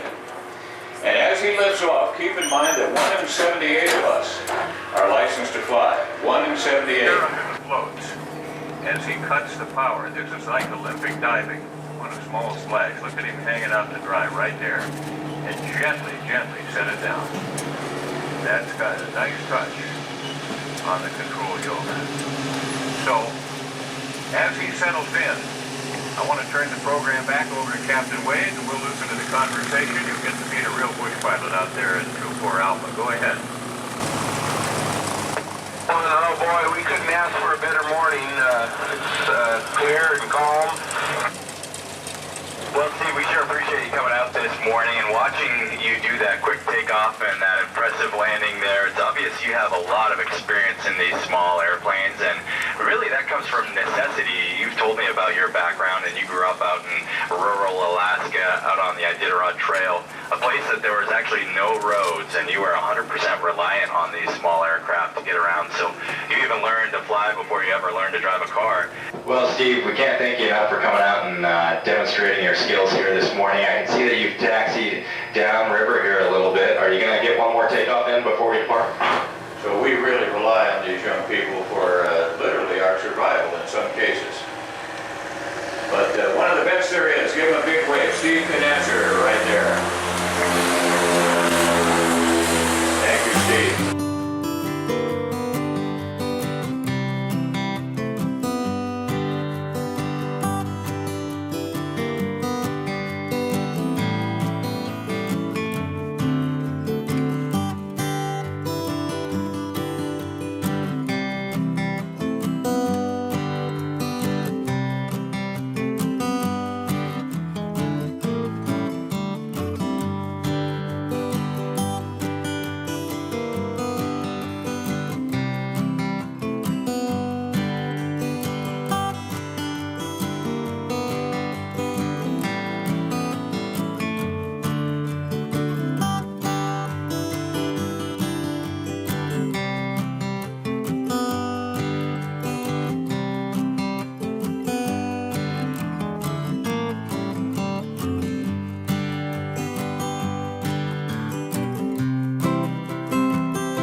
Individually, and we blow across their noses.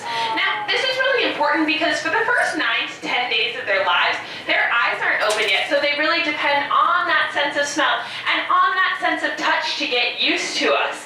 And then you can see by the time their eyes open after about 10 days and we're able to pick them up, they really know and trust us. And it starts what my mom would call the trust and be trusted relationship, which is so important to all the training that we do here. Well, your mom, I think, patented that, and of course it was a huge factor in her success, because you have a lot of obstacles to overcome, and that's kind of what they're running to do this morning, right? That's true. I mean, this little guy is starting to feel what the grass feels like.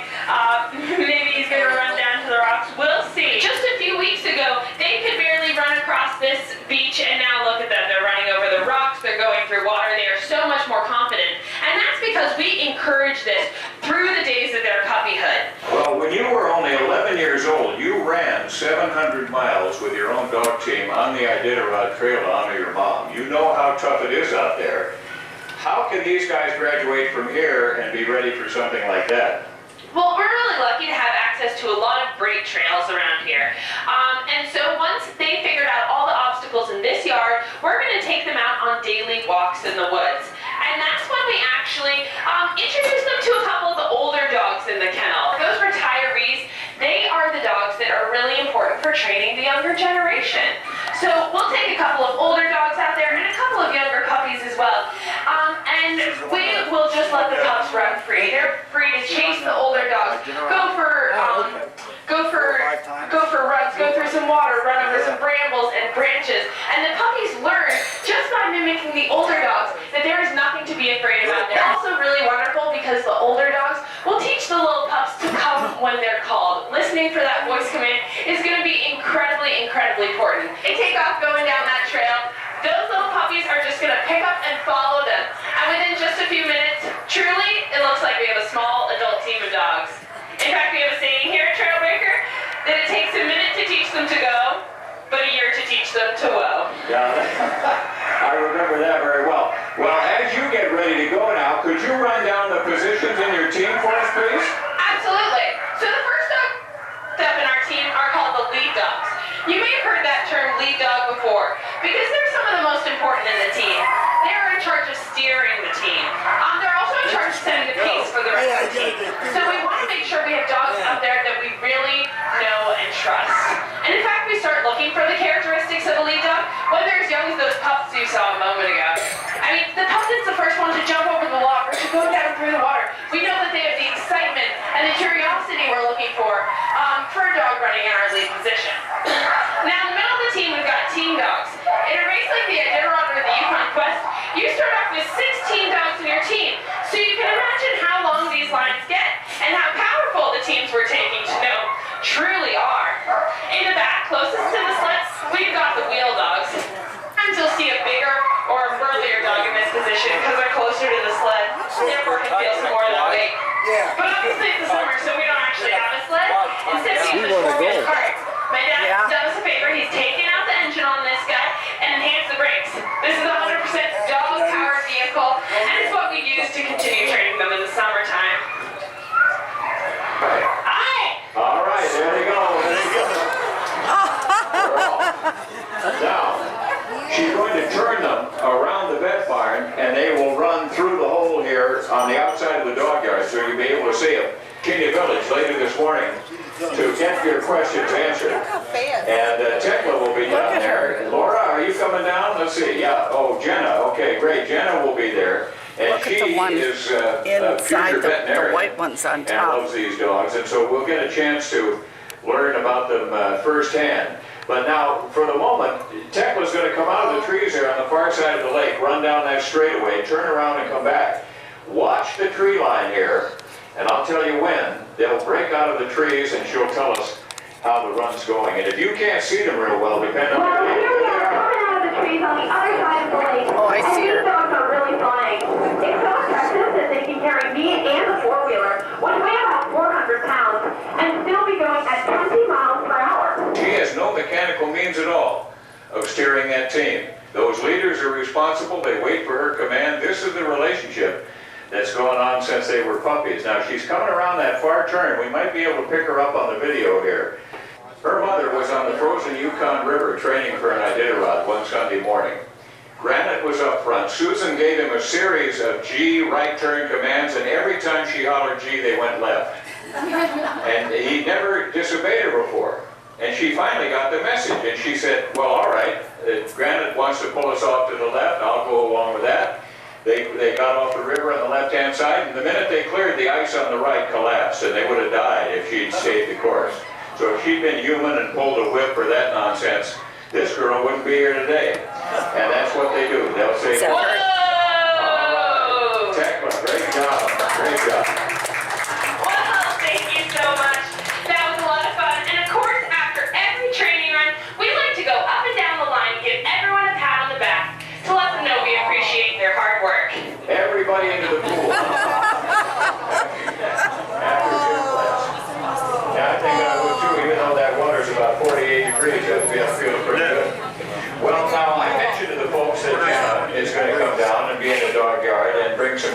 now, but I know you'll be there too. And if you have time in between questions, I want to tell the folks about your favorite bedtime story.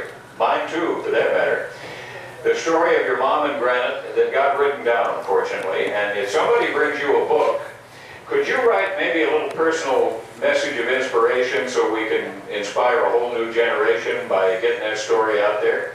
Absolutely. You know, I grew up hearing my mom tell the story of Granite, which is her great lead dog, which led her to victory 3 times in a row.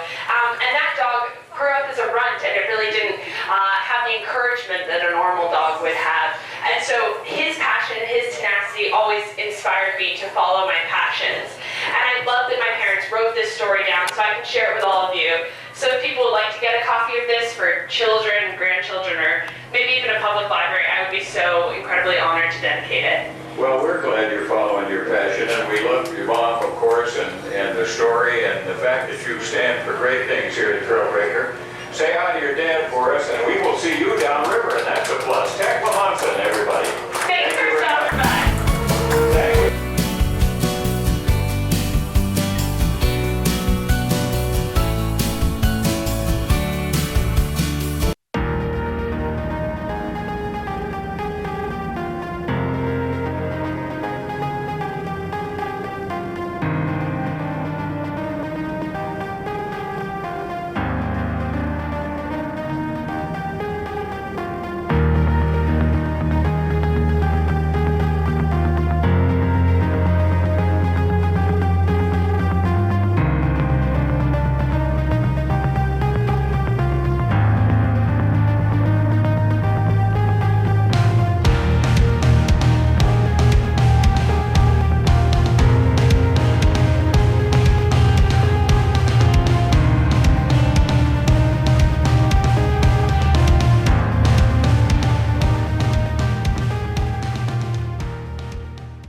In the wild, these guys, of course, are reindeer, and they're wild cousins of the caribou.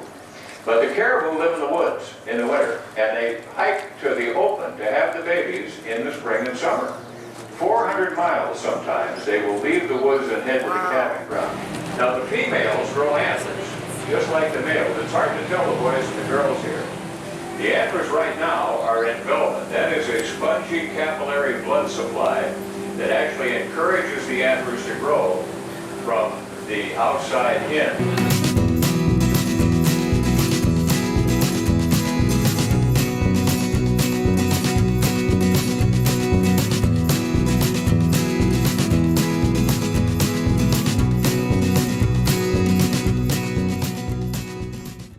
And we're curious about these structures. Can you help us? Yeah. So the fish camp you see right here is what you typically see along the Yukon or Tuna River during the summer months. Families would travel 30 miles away from their village to their respective fish camp. And the centerpiece of fish camp is the fish wheel. And as you can see, it's an efficient fish catching machine that will provide enough salmon for their families and the dogs during the winter months.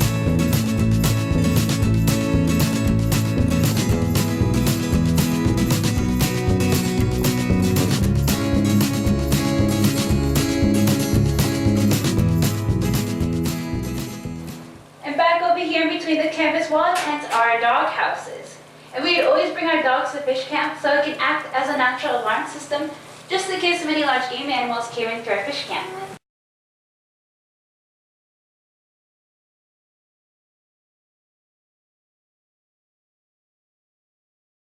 And if this was a head of a higher quality salmon like the king or silver, we'd make this into fish head soup and give it to our elders because it was a delicacy. Well, what's this final step called now?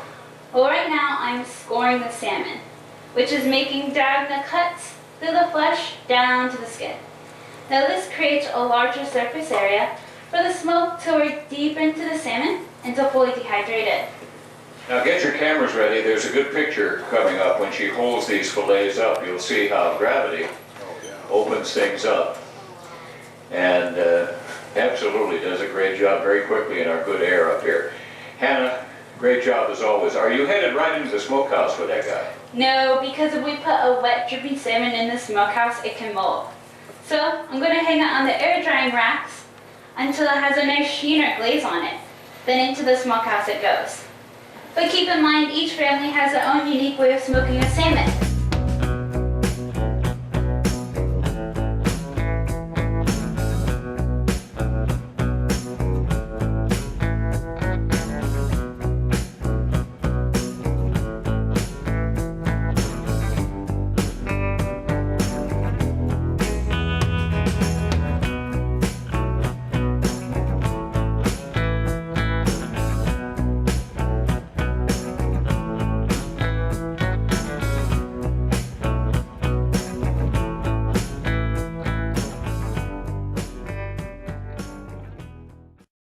Let's see what it looks like inside. Sawdust flooring, a little stove. They've got the fir tree boughs with a caribou blanket. Oh, this is awesome. Here's just a little, watch it when you walk in, here's a little, that's it. Just a little place to eat, sleep.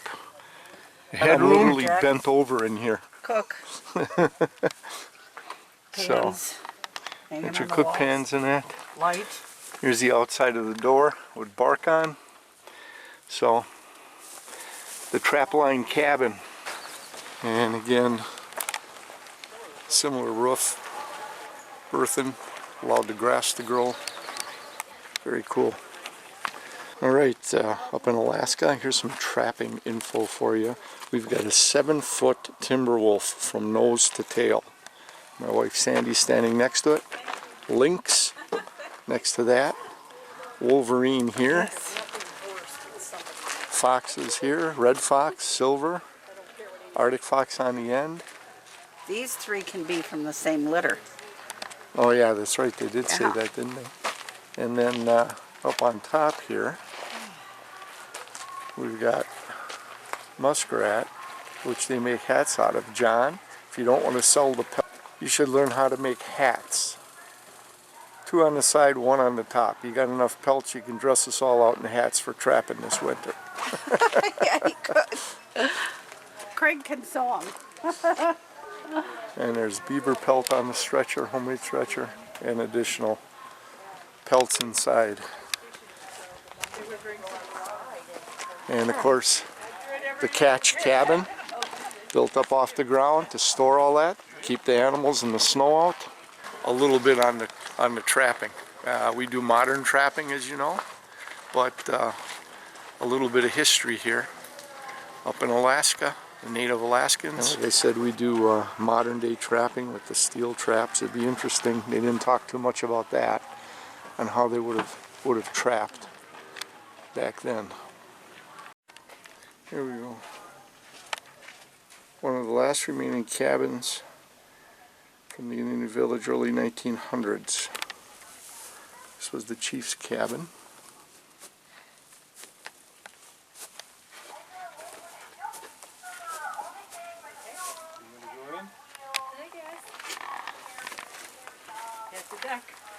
Alright, he had a back door of it, evidently. There's a better look at the grass roof. I just wonder once it would dry out with that hot stack there.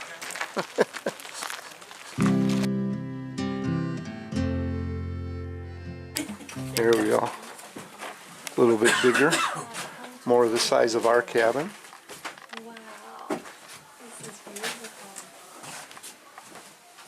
Easy roof construction, you just need a lot of poles. Yeah. Bill's Brothers coffee. And the old Leon. fan. Yeah. Yeah. Cut a hay. What is it? Cudahy. Spam. I think it's spam in there. Yeah, luncheon meat. Come on, check it out. Patrick Cudahy products. Luncheon meat, spam, spiced luncheon. They don't call it spam, but there it is. Cudahy. Hey, we're in Alaska. We're not in Cudahy, but Cudahy's in Alaska. There you go, guys. Similar stove to ours, a little bit bigger. I'm listening to this plane, and it's not a jet. It's an old prop plane. Check it out. Looks like a DC-5 maybe? I'm not quite sure anymore. There he is. This is the plane that they used to get around on up here. Super Cub. 150 feet required for a takeoff.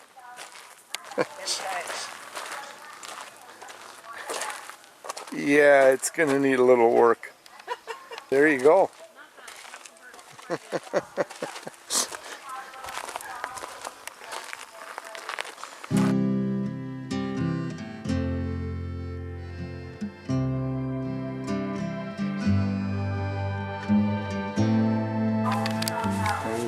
Grandma's shopping again. We're in the trading post. So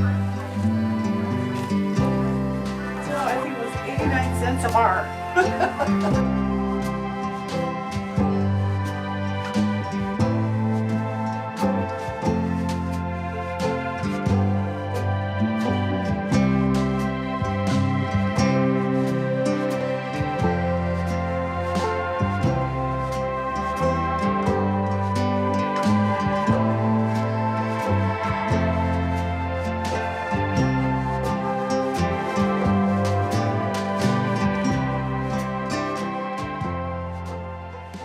So a little tour of a native Alaskan village. We're kind of running out of time, and like I said, we would like to see a couple more things, but they're tooting the whistle on the boat and they're getting ready to leave. Well, we pushed the envelope down to the last gangplank to get on the boat. She will get it done and become Dr. Jenna. For people that are truly interested in the outdoor lifestyle, that hour didn't even give us a scratch of what I wanted to see and show you guys. In that vet school.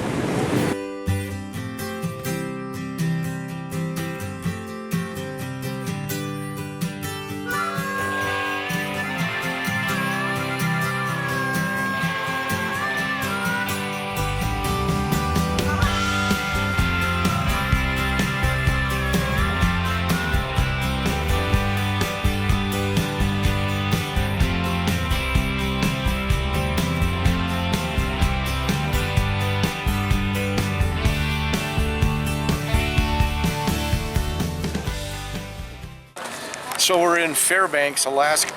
It's like 81 degrees here. We're baked in Alaska.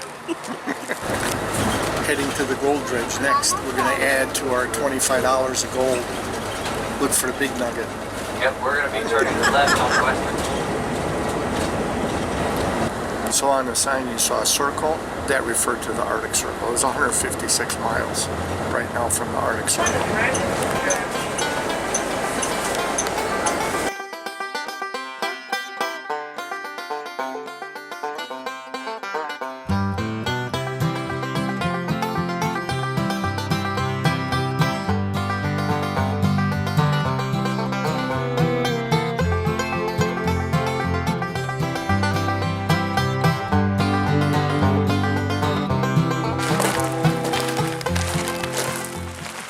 The tour here is going to be about the Alaska pipeline. There it is.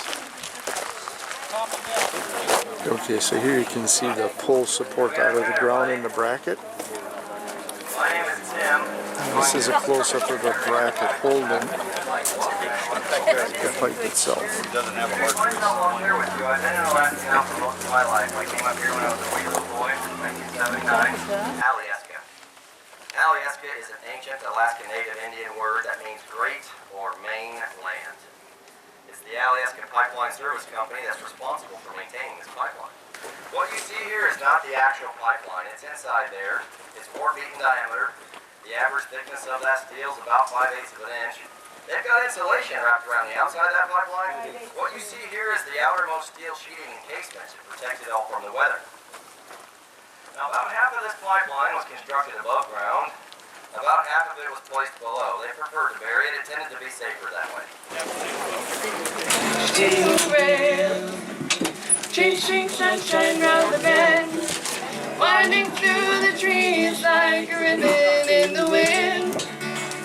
I don't mind not knowing what lies down the track.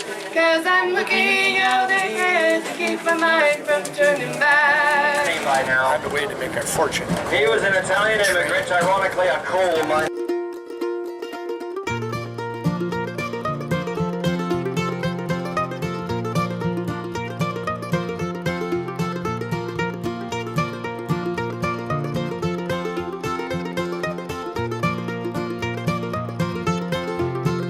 Now these stampeders, these quintessential Alaskan sourdough miners, would typically bring just whatever it was they could carry and nothing more. That kit would consist of a simple backpack, maybe a bedroll and a tent, a pickaxe and a shovel, a saw, a gold pan, probably a rifle or a pistol of some kind, and a horse if they were lucky. Occasionally these sourdough miners would get lucky, hit the jackpot, strike it rich. Usually, however, they would lose their shirts. North to Alaska, going north, the rush is on. Big Sam left Seattle in the year of '92 with George Brad, his partner, and his brother Billy too. They crossed the Yukon River and found 11 ounces of gold beneath that old white mountain, a little southeast of Nome. All right, let's have everyone sing the chorus. Ready? The river is winding, big nuggets they're finding. North to Alaska, going north, the rush is on. One more time. North to Alaska, we're going north, the rush is on. Thank you, everybody. Thank you, Emma. We're going to teach you how to pan for gold. Haven't panned before, it's easy. It's how you move the water, and we're going to show you. With your pan in hand, scoop into that water trough and fill your pan with water. Start shaking it side to side and tilting it away from you. The angle of the pan is very important. Gold is almost 20 times heavier than water. So shaking it like this, the gold is going to concentrate right here in what is the deepest part of the pan. The next step is to take some layers off. So you stop shaking. Pour the water completely out, holding the angle the water left the pan. One motion, dip in and lift straight up. You'll see a top layer slip right off the face of that peg. Then more water, more tilting, more shaking. You'll be taking this down just layer after layer. And then once you get that down, we change how we use the water. You'll see as you roll it, you're taking a layer off the top and then back the other way. There's color showing. I love this stuff. And there you have it, nice clean gold that we call brand new money. But the best thing of all, I think, is it's going to be gold that you all panned yourself right here in Alaska. I have to keep panning for gold, and I see some twinkling eyes already. The train pull up to a full stop. Grandma's searching for gold.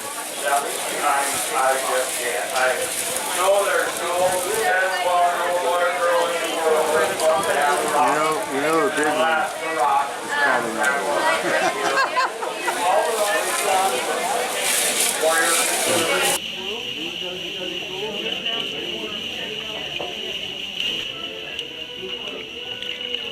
Give you 4 shapes here, a little more. Now there's a couple things we can do at this point. We can go like this. That would take too long. And then what we want to do, separate the water from the dirt, and just swirling it will separate the gold.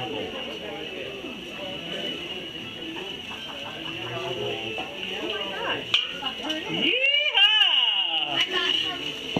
Yeah. So do that last step. There you go. There you go. Press and. What do you got to say? Evaluated, you've got to come out, get your prize. We're rich. Let's see how much we made. These socks are natural. Yeah, hey, we're going to check our gold and she got waylaid by a pair of socks.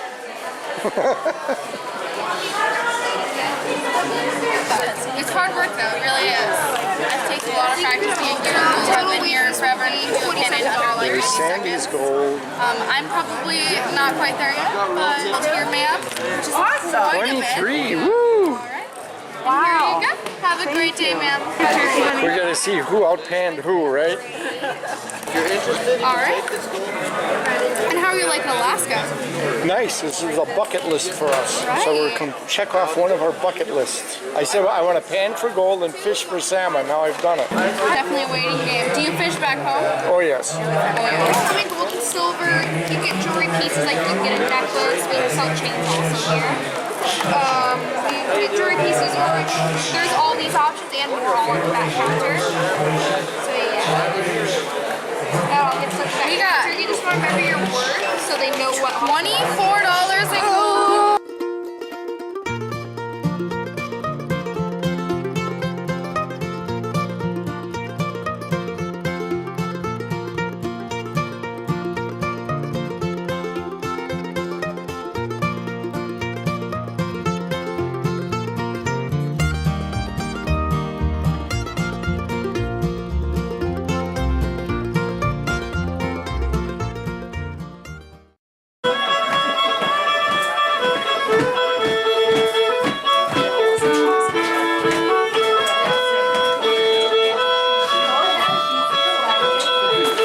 And everybody's headed back. One gal, or yeah, I think it was a gal that got a $94 nugget. Heading back to the bus, back to Fairbanks.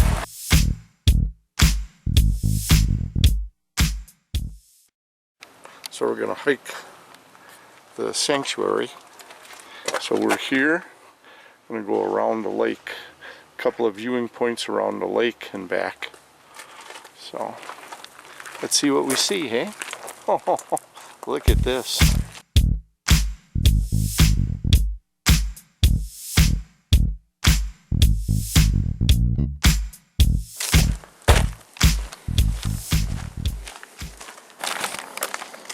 Well, I know we're from Wisconsin and we deal with mosquitoes. Oh my gosh. These are just terrible. And they're huge. We're heading back. Water. Water and swamp you're walking through. It's a wildlife sanctuary near the hotel. Look at this. And a lake. And a lake we were going to walk around. But they're if the camera's bouncing, it's because I'm slapping them. They're chewing me up. Oh my God. Worse than being in Canada fishing. They're terrible.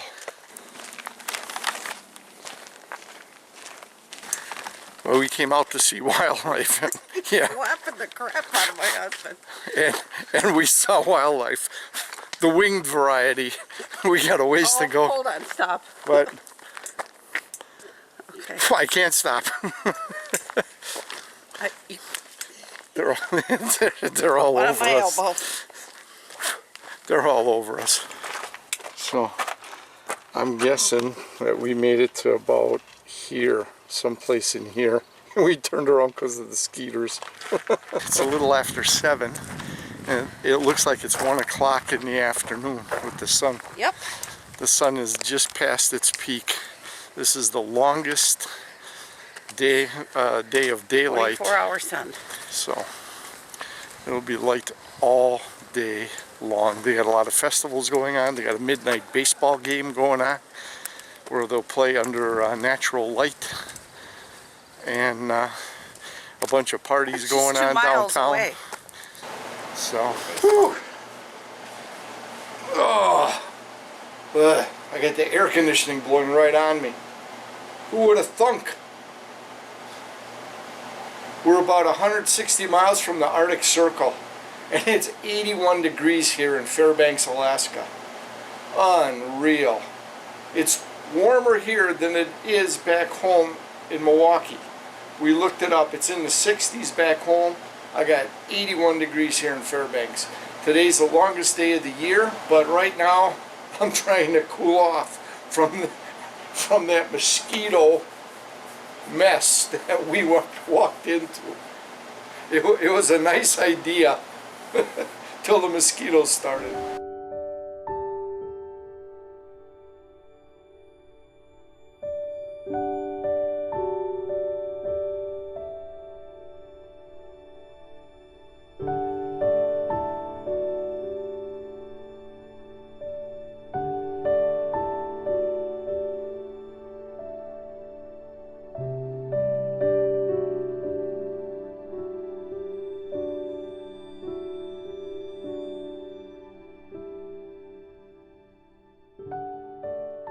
The Great Alaskan Adventure is done. We're back home in Milwaukee. We'll see you guys shortly.